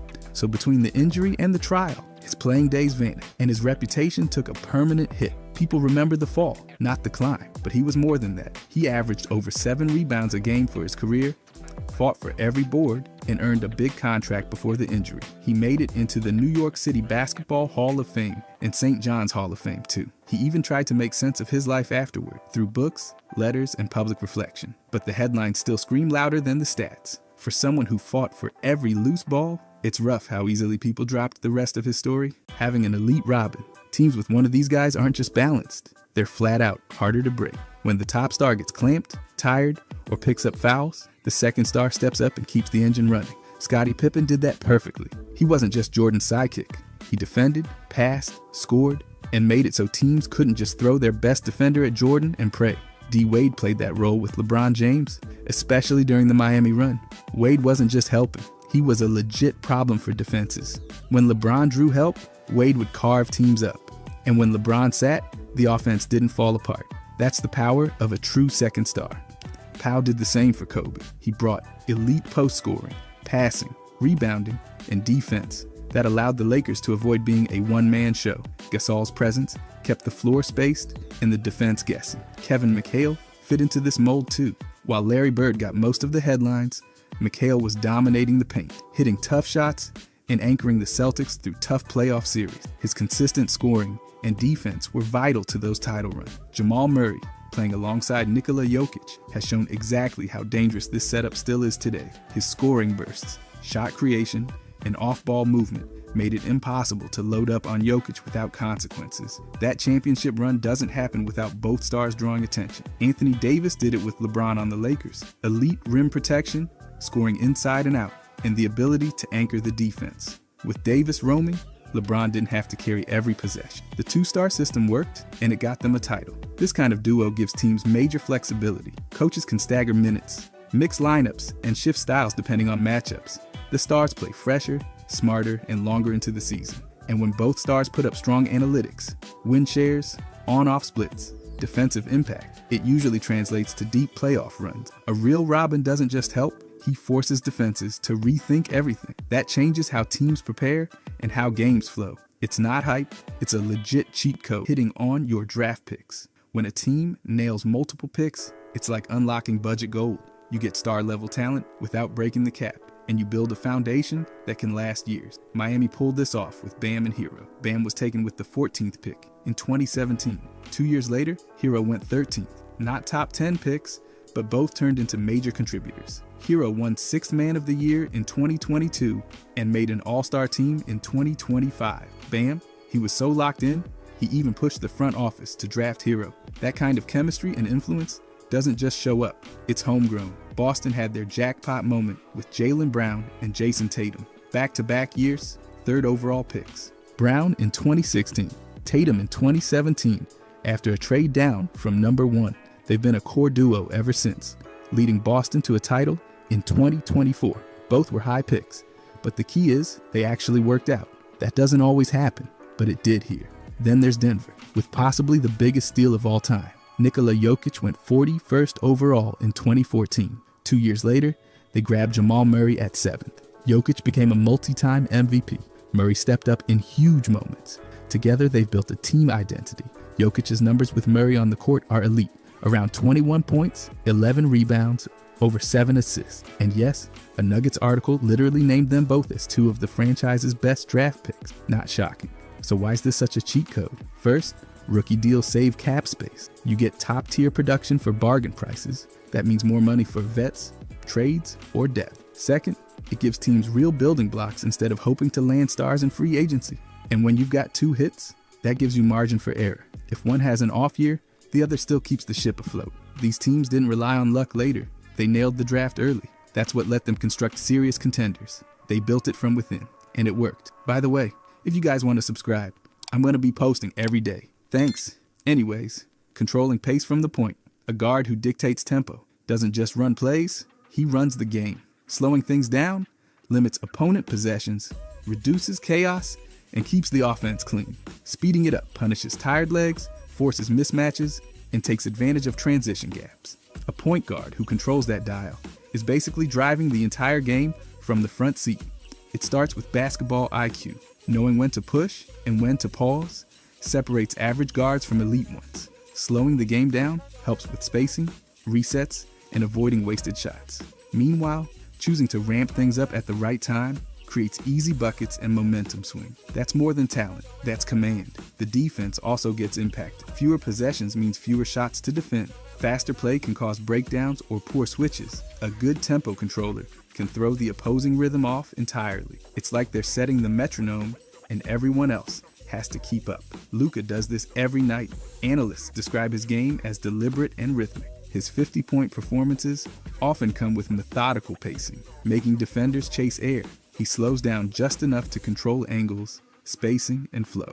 It's not about speed, it's about timing. And he's mastered it. Jalen Brunson does it differently, but just as effectively. He holds the ball longer than most guards, around 8 to 9 seconds per possession. That's tempo ownership. New York trusts him to handle nearly every touch, which gives their offense shape and consistency. Coaches have credited him with giving the team flexibility in pace, letting them adapt in real time. Shea plays like time, bends around him. He never looks rushed, never off balance. In half-court sets, his control is obvious, using slight pauses and body control to manipulate space. The phrase often used in scouting reports is he plays at his own speed, and it fits. This is the cheat code. It's not just dribbling or scoring. It's giving your team a rhythm, a blueprint, and the ability to play on your terms. Guards who control pace aren't flashy tricks. They're architects of the win, market advantage. Being in a large city gives teams extra tools that small market franchises just don't have. It starts with brand value. A report showed that market size alone made up about 1/4 of total franchise value in 2022. That's huge. Bigger markets bring more media, more attention, more money. Free agents notice. Players lean toward places where they get exposure, endorsement deals, and better lifestyle options. Studies show teams in major markets consistently get ranked higher in attractability. That's not just opinion. It's backed by marketing research and league data. When a team sits in a media hub, players know their brand value can go up without playing one extra minute. Teams use this power as a recruiting tool. When the front office can say, "Come here, your brand grows and you win," that's leverage. And large market teams have more of it. Even when things go sideways, these teams usually have the cash and visibility to bounce back faster than others. The Knicks show it clearly. New York is a media capital. The franchise ranks at the top in total value. They show up in nearly every major free agent rumor list. Players know if they suit up at Madison Square Garden, their profile jumps. The franchise pitches that spotlight as part of its appeal, and it works. Then there's the Lakers. Based in Los Angeles, with one of the largest media footprints, they've leaned into that advantage for decades. A 2025 breakdown of their roster building approach noted the city's market size was a big reason LeBron James came and stayed. Global branding, Hollywood, massive sponsorships. Los Angeles checks every box. For the Lakers, the city itself is a cheat code. Boston may not be as big, but it's just as strong in sports presence. With national attention and historic branding, Boston remains a consistent free agent destination. Even with tight cap situations, they're still in the mix for major names. That's the point. Bigger markets offer more than lights. They offer players reach. Teams that operate in those cities use the built-in boost to stay relevant, reload faster, and keep talent longer. Having a two-way wing, when a player can score at a high level and lock down the opponent's best offensive threat, it changes everything. Two-way wings impact both ends without needing constant touches. They score, pass, rebound, and defend, all in one role. That balance adds value across a full game, full season, and deep playoff run. These players reduce pressure on the primary star. Offensively, they space the floor, attack mismatches, and serve as secondary creators. Defensively, they guard top wings, switch across positions, contest shots, and force turnover. That gives teams flexibility in schemes, substitutions, and late game planning. One player,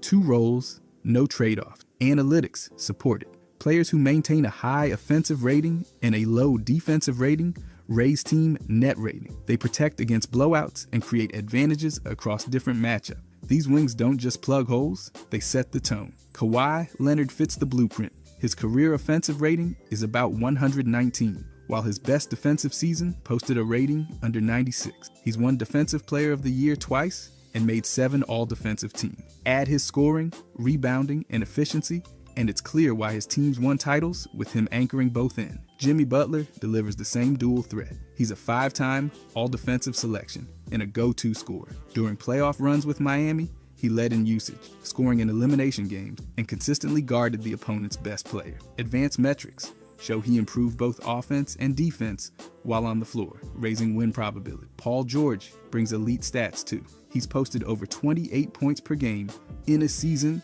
while grabbing rebounds and averaging steals. With his height and length, he can guard multiple positions and score from all over. That made him a core piece for both Indiana and Los Angeles. OG rounds out the list. Last season, he averaged 18 points, nearly 5 rebounds, and over 2 assists, shooting nearly 40% from 3. On defense, he's known for guarding wings and forwards, giving New York key stops and spacing. His presence shifts the team's lineup options. Two-way wings don't just support stars. They make teams harder to exploit, easier to adapt, and more consistent. Altitude advantage in Denver. The Nuggets play over 1 mile above sea level, about 5,280 feet up. That's not just trivia. At that height, the air's thinner, which means there's less oxygen per breath. Athletes from lower elevations often feel the effects. Quicker fatigue, slower recovery, and heavier legs, especially late in games. This is a physical edge, not just psychological. One study showed Denver's win probability at home sits around 66% higher than typical home court advantage. The gap between their home and road performance ranks among the widest in NBA history. Opponents run out of gas, and the Nuggets know it. Denver leans into this. They post signage with 5,280 in the arena. They remind teams where they are. It's part branding, part mind game, but they also back it up with conditioning. Their staff uses altitude-based training, including hypoxic drills and pacing work, to prepare players to run harder and longer than their opponents. This is especially powerful in a league where transition play and aerobic recovery matter. Teams sprint, cut, and rotate constantly. That drop-off in energy can be critical, and the Nuggets capitalize on it. The numbers show it. In the 2023 NBA Finals, Denver went 9-0 at home. Miami's players and staff directly mentioned the altitude as a factor in Game 1. Player movement data even showed average speeds dipped as games went on, falling from about 4.2 miles per hour in the first quarter to about 3.89 in the fourth. That's fatigue in real time. Coaches use it too. Nugget staff talk about pushing tempo early at home, knowing that even subtle acceleration can drain an opponent. Coach Malone said it clearly, the altitude is real. And here's the cheat code part. Teams can't neutralize this in a day. Acclimating takes time, and playoff schedules don't allow for it. The effect builds as the game goes on, and it hits hardest when legs matter most, in the fourth quarter. Combined with elite players like Nikola Jokic and Jamal Murray, that's a built-in edge Denver's used to win big. Cap manipulation, the salary cap was built to keep things fair, but front offices that understand how to bend, stretch, and squeeze that system gain a massive edge. When a team restructures deals, clears space, or uses exceptions properly, it opens doors others can't even walk through. That's the cheat code, turning rules into opportunity. Smart contract restructuring lets teams spread cap hits across future years. That means a stronger roster now without breaking the bank today. When a front office carries expiring contracts, they position themselves to sign new stars, use the room exception, or make trades without needing a salary dump. It's a chess match, not checkers. Avoiding the luxury tax keeps money on the table. Teams below the tax line stay flexible, while others get stuck with penalties. It's not about being cheap, it's about spending smart. And when cap space is tight, knowing how to use trade exceptions, bird rights, or cap holds can mean the difference between landing a rotation piece or sitting out a crucial signing window. Minnesota pushed this too far in the Joe Smith. They signed him to undermarket one-year deals, allegedly with a hidden long-term promise. That freed up cap space temporarily, but the league came down hard. Multiple first-round picks lost and millions in fines. It worked until it didn't. Boston did it clean. Under Danny Ainge, they made big trades, cleared cap, and built flexibility. The 2013 deal that shipped out veterans and brought back 5 players and 3 picks helped reset their cap sheet. Keeping contracts tradable and avoiding bloated deals, they stayed in the mix while building a core that could grow or pivot. It's not just about dollars, it's about options. A front office that manages the cap well can upgrade talent, protect against injuries, and remain competitive longer. Teams stuck with bad contracts lose mobility. Teams with smart structures, they adjust, retool, and stay dangerous. Over a full season, that adds up. The cap is supposed to level the field, but great execs turn it into a launch pad, player recruitment. When one NBA player personally recruits another, it bypasses all the usual noise. Salary offer, city pitches, management meetings, they still matter, but a trusted voice makes the real difference. That's the cheat code. Peer-to-peer influence turning into high-impact roster movement. Recruitment boosts chemistry from day one. If a star calls another star and says, "Let's team up," that relationship's already built. The trust is there. The playing styles, probably discussed. Fit issues, already vetted. And that trust translates into quicker buy-in, fewer locker room issues, and smoother on-court results. This kind of recruiting also gives teams an edge no salary cap manipulation can match. Management can only say so much, but when the call comes from someone already inside the locker room or already committed to the franchise, that hits different. Players know who they want to play with and who they don't. Kyrie recruited Kevin Durant to Brooklyn in 2019. It wasn't an agent meeting or front office call. Irving made a personal pitch, reportedly at his home over dinner. Sources credited Kyrie as the difference maker. The result? 2 top-tier stars landed on the same roster, same day, without tampering violations or cap gymnastics. LeBron James is another case. He's openly said he's been recruiting players since 2007. He's called it just as important as his game. He's tried to bring talent wherever he's been, from Cleveland to Miami to Los Angeles. Though not every recruitment was successful, the pattern is consistent. LeBron picks up the phone, the pitch gets made, and rosters start changing. The result of these recruitments? Super teams form faster. Franchises skip the long rebuild and jump straight into contention. There's less time wasted figuring out who fits with whom, because that's already been handled privately by the players themselves. That's the cheat code. Star power recruiting. Star power. No front office can replicate that effect with a spreadsheet. When the pitch is personal, the team gets better instantly. Chemistry's pre-baked, culture builds faster, and other players notice. That momentum starts with a single call. Elite six-man. When a team brings scoring and playmaking off the bench, it changes the rhythm of the game. A true six-man keeps the pressure on when starters sit. No dip in intensity, no let-up in production. That kind of depth is a cheat code. These players give teams more than just points. They protect the starters. Over 82 games and into the playoffs, having someone who can come in, run the offense, or hit big shots keeps everyone fresher. And because defenses usually relax when the starters leave, a sixth man flips that expectation. Opponents have to stay locked in longer. Lineup flexibility gets better too. Coaches can stagger rotations, run small ball, or go dual guard, and still have scoring options. That's strategic depth. Plus, these guys change momentum. A 12-point second quarter off the bench can flip a game. That's real impact in fewer minutes. Lou Williams won the Sixth Man of the Year award 3 times. He holds the NBA's all-time record for bench points. In 2017 to 2018, he averaged over 22 points per game off the bench for the Clippers. He could explode for 30 points on any night without starting. That forced defenses to game plan beyond the starting 5. Manu came off the bench for the Spurs in most of his career. In 2008, he won Sixth Man of the Year. He averaged around 12 points, 4 assists, and 3 rebounds off the bench that season. He also helped the Spurs win 4 championships, mostly as a sixth man. His decision-making, defense, and clutch plays meant San Antonio stayed elite with him in the second unit. Jamal Crawford also won the award 3 times. In 2009 to 2010, he scored 18 points per game in just over 31 minutes, all off the bench. He was known for scoring bursts that forced opponents to stretch their rotation. A great sixth man means your team doesn't have to wait for the starters to save the day. They bring scoring, stability, and matchup problems every night. That's not just helpful. It's a competitive weapon, assets, and draft capital. In the NBA, having trade pieces and draft picks means more than just future players. It means power.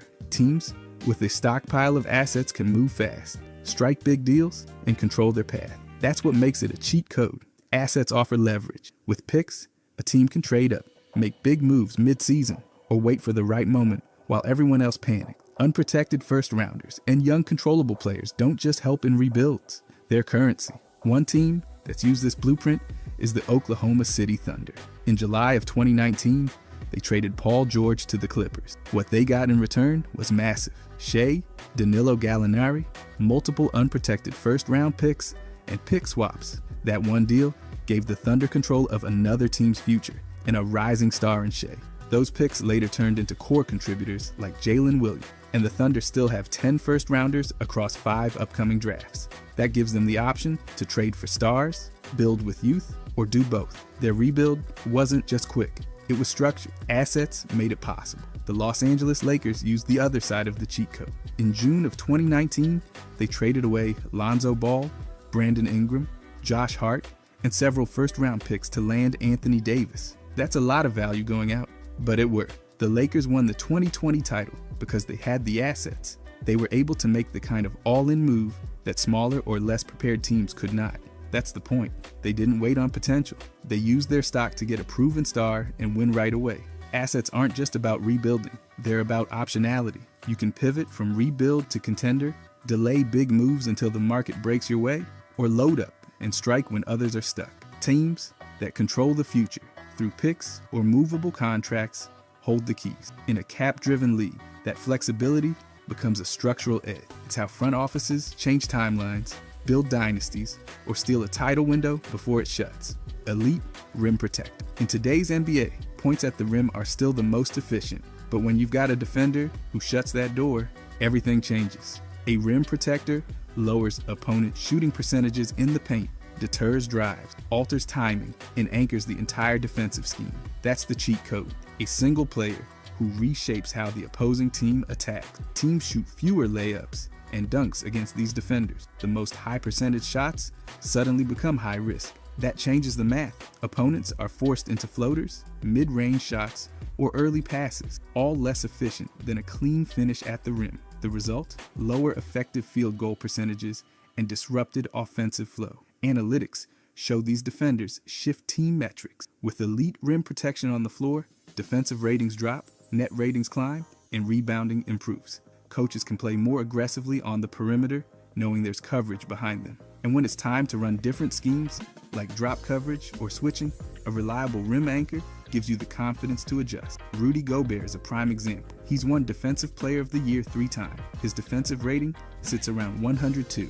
His length and positioning force opponents into bad look, and his teams consistently rank high in interior defense when he plays major minutes. Dikembe Mutombo defined the role in his era. He averaged nearly 3 blocks per game across his career, won 4 Defensive Player of the Year awards, and led the league in blocks for multiple seasons. He altered opponent game plans and turned the paint into a no-go zone. Dwight Howard gave his teams physicality, elite rebounding, and consistent rim defense. He averaged over 11 rebounds and nearly 2 blocks per game during his peak seasons. Even without modern tracking, his impact was obvious. He forced opponents to think twice before challenging the rim. Victor Wembanyama, even early in his career, is setting defensive benchmarks. With elite block numbers and a growing presence around the rim, he's already altering how teams approach the paint. His size and mobility create a modern version of the classic rim-protecting center. These players don't just defend, they control. That's the structural edge of an elite rim protector. Visionary coach. In the NBA, when a head coach transforms not just plays, but systems, rosters, and long-term outcomes, that vision becomes a cheat code. These coaches create structure that elevates everyone around them. Their impact goes beyond talent. It's strategic, cultural, and sustained. Phil Jackson holds the highest playoff win percentage for coaches with at least 100 postseason games, about 68.8%. He won 11 championships, 6 in Chicago, 5 in Los Angeles. He pioneered the triangle offense, emphasized culture, and managed star dynamics in ways other coaches didn't. That gave his teams a durable identity and made his presence a system advantage. Greg Popovich is the NBA's all-time winningest coach in the regular season. His teams won 5 championships across 3 decades. Popovich drafted well, emphasized development, and integrated modern analytics early. His Spurs teams weren't just talented, they were structurally smarter, more disciplined, and more adaptable. That consistency built a self-sustaining model that repeatedly outperformed expectations. Steve Kerr has won 4 championships with Golden State. His playoff winning percentage is over 70%. He installed a system built on ball movement, spacing, three-point shooting, and positional flexibility. Kerr's schemes helped reshape the NBA's offensive direction. His team adapted fast to trends and created new ones. His system wasn't just effective, it was forward-looking. Eric Spoelstra has coached the Miami Heat since 2008. He won 2 titles in the Big Three era, then rebuilt post-superstars while staying competitive. Spoelstra's adaptability has been key, from LeBron-centered lineups to undrafted player development and switch-heavy defenses. His ability to keep Miami relevant across eras, despite market size and roster volatility, shows why his approach functions like a cheat code. These coaches gave their franchises structure, identity, and edge. Their teams didn't just win with talent, they won with systems that amplified talent. Visionary coaching unlocks more than short-term wins. It changes how teams think, draft, develop, and compete. The baseline rises, the ceiling expands, and the results show up in banners, longevity, and influence. Deep bench. When a team can count on its second unit to score, defend, and sustain momentum, that's more than depth. It's a cheat code. Instead of collapsing when stars sit, teams with strong benches stay efficient, flexible, and dangerous. Bench units keep key players fresh. Over an 82-game season, that's essential. Fewer minutes for starters means fewer injuries and more energy when it counts. Opponents can't ease up either. A real bench threat forces the other side to stay locked in longer, spreading out their defensive effort. Advanced data backs it up. In a 25-year review, 22 NBA champions had a bench ranked 12th or better in a net rating. That's not a coincidence. Scoring, stops, and lineup versatility coming from the bench creates real separation across games and series. The 2014 Spurs led the league with over 45 bench points per game. Their depth allowed rest without drop-off and helped them win the title. The bench posted top-tier offensive and defensive ratings, outplaying nearly every second unit they faced. The 2015 Warriors won the finals with bench depth too. Their second unit outscored opponents by over 6 points per 100 possessions. Averaging 36 bench points a game, they overwhelmed teams with sustained pressure. In 2025, the Celtics had the league's best bench net rating at plus 12.4. That efficiency gave Boston lineup flexibility and protected their stars during the regular season, setting up a strong postseason position. The Pacers, also in 2025, showed how balance and depth can fuel a playoff run. 7 players averaged double figures in scoring. Their bench wasn't just filling minutes, it was part of the scoring end. That kept them competitive deep into games and helped them hold leads without leaning on 1 or 2 stars. A deep bench gives you more margin for error. When starters struggle or face foul trouble, the game doesn't slip away. Coaches get more options. Teams get more consistency, and the season gets a lot more manageable. That's why deep bench teams don't just survive, they often win. Willing owner. In the NBA, when ownership fully commits, financially, strategically, and structurally, it tilts the playing field. Willing owners invest in facilities, take on salary, absorb tax hits, and support long-term vision. That makes them a cheat code, especially in a league where not every franchise operates with the same financial freedom. Steve Ballmer bought the Clippers in 2014 for about $2 billion. Since then, he's poured resources into the franchise, including a new arena, the Intuit Dome, built for over $1.5 billion. He's backed aggressive roster spending, branding overhauls, and front office empowerment. The Clippers under Ballmer shifted from mid-market afterthought to high expectation contender, powered by ownership willing to spend. Josh Harris bought the 76ers in 2011 and oversaw the process, a rebuild that centered on long-term value through draft picks and flexibility. That strategy required patience, trust in analytics, and ownership that didn't chase quick wins. Harris let the team bottom out and accumulate assets, trusting that structured risk would lead to sustained competitiveness.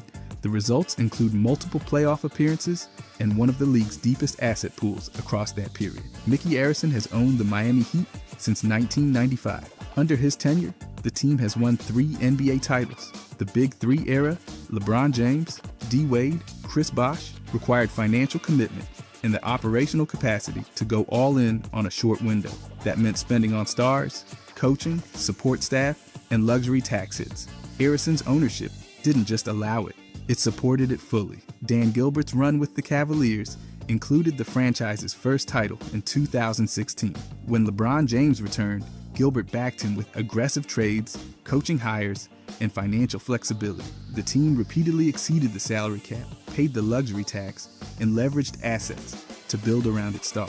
Without that financial support, the roster construction around James wouldn't have been possible. Willing owners act as structural force multipliers. Their backing enables roster risks, contract flexibility, player retention, and long-term planning. Teams with this kind of ownership can build faster, spend deeper, and absorb mistakes, creating advantages other teams simply can't match. Front office stability. In a league that constantly shifts, front office continuity gives teams a cheat code advantage. Stable leadership means fewer knee-jerk reactions, clearer identity, and long-term alignment between scouting, coaching, and player development. It builds trust inside and outside the organization, and that translates into wins. The San Antonio Spurs offer a clear example. R.C. Buford joined in 1994, became general manager in 2002, and remained a central figure through 4 championships. He was named Executive of the Year twice. Under his leadership, San Antonio built one of the most respected cultures in professional sport. The Spurs didn't rebuild through panic trades or impulsive hires. They followed a defined philosophy rooted in long-term planning, smart drafting, and internal development. The Boston Celtics followed a similar path. Danny Ainge led the front office for 18 years. When he stepped down in 2021, the team promoted Brad Stevens from head coach to president of basketball operations. That wasn't a reset, it was a continuation. The Celtics prioritized continuity with a clear internal culture and operational trust. Public statements from team officials reinforced that view. The front office had been stable, familiar, and effective for years. The Oklahoma City Thunder built their identity around Sam Presti, who has run their basketball operations since 2007, through roster cycles from Kevin Durant and Russell Westbrook to today's rising young core. Presti's philosophy has remained steady: asset accumulation, development, and flexibility. His long tenure gave the Thunder room to pivot without panic, laying the groundwork for sustainable success. Analysts consistently rate Oklahoma City's front office among the best for its combination of vision and execution. Why does this matter? Because frequent changes at the top lead to inconsistent drafting, reactive moves, and unclear culture. Teams with long-term front office leadership avoid that. They draft better, develop smarter, and plan deeper. The result? fewer wasted seasons, stronger rosters, and better player relationships. Front office stability isn't just comfort, it's leverage. These teams prove that having one voice over time can be a powerful cheat code in a league that rarely slows down. Home court in the NBA, it's more than comfort. It's a structural edge, a cheat code built into the schedule, the psychology, and even the officiating.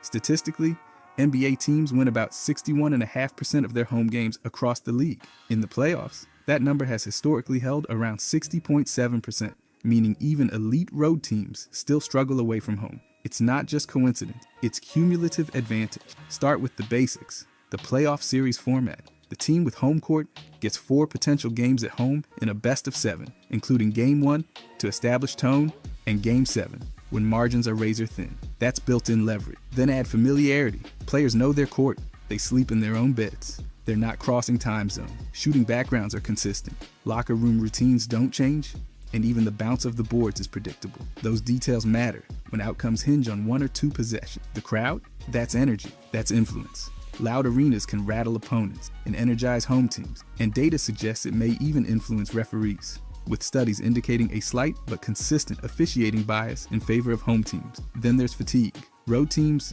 log more miles, face fewer rest days, and deal with more disruptions. One Wharton study showed visiting teams have statistically less rest and higher travel fatigue, which contributes to lower performance level. In close games, these factors become critical. The crowd's momentum, the comfort of surroundings, the subtle cues from home court familiarity, they all tilt the balance. Not dramatically at once, but enough to turn a 2-point lead into a 6-point win. That's why home court advantage is a cheat code. It's not just talent, it's not just tactics, it's a structural edge that stacks tiny margins into real results, especially in playoff time. If you enjoyed this, I'm going to be posting a lot here. I would greatly appreciate it if you could subscribe. Thanks for watching.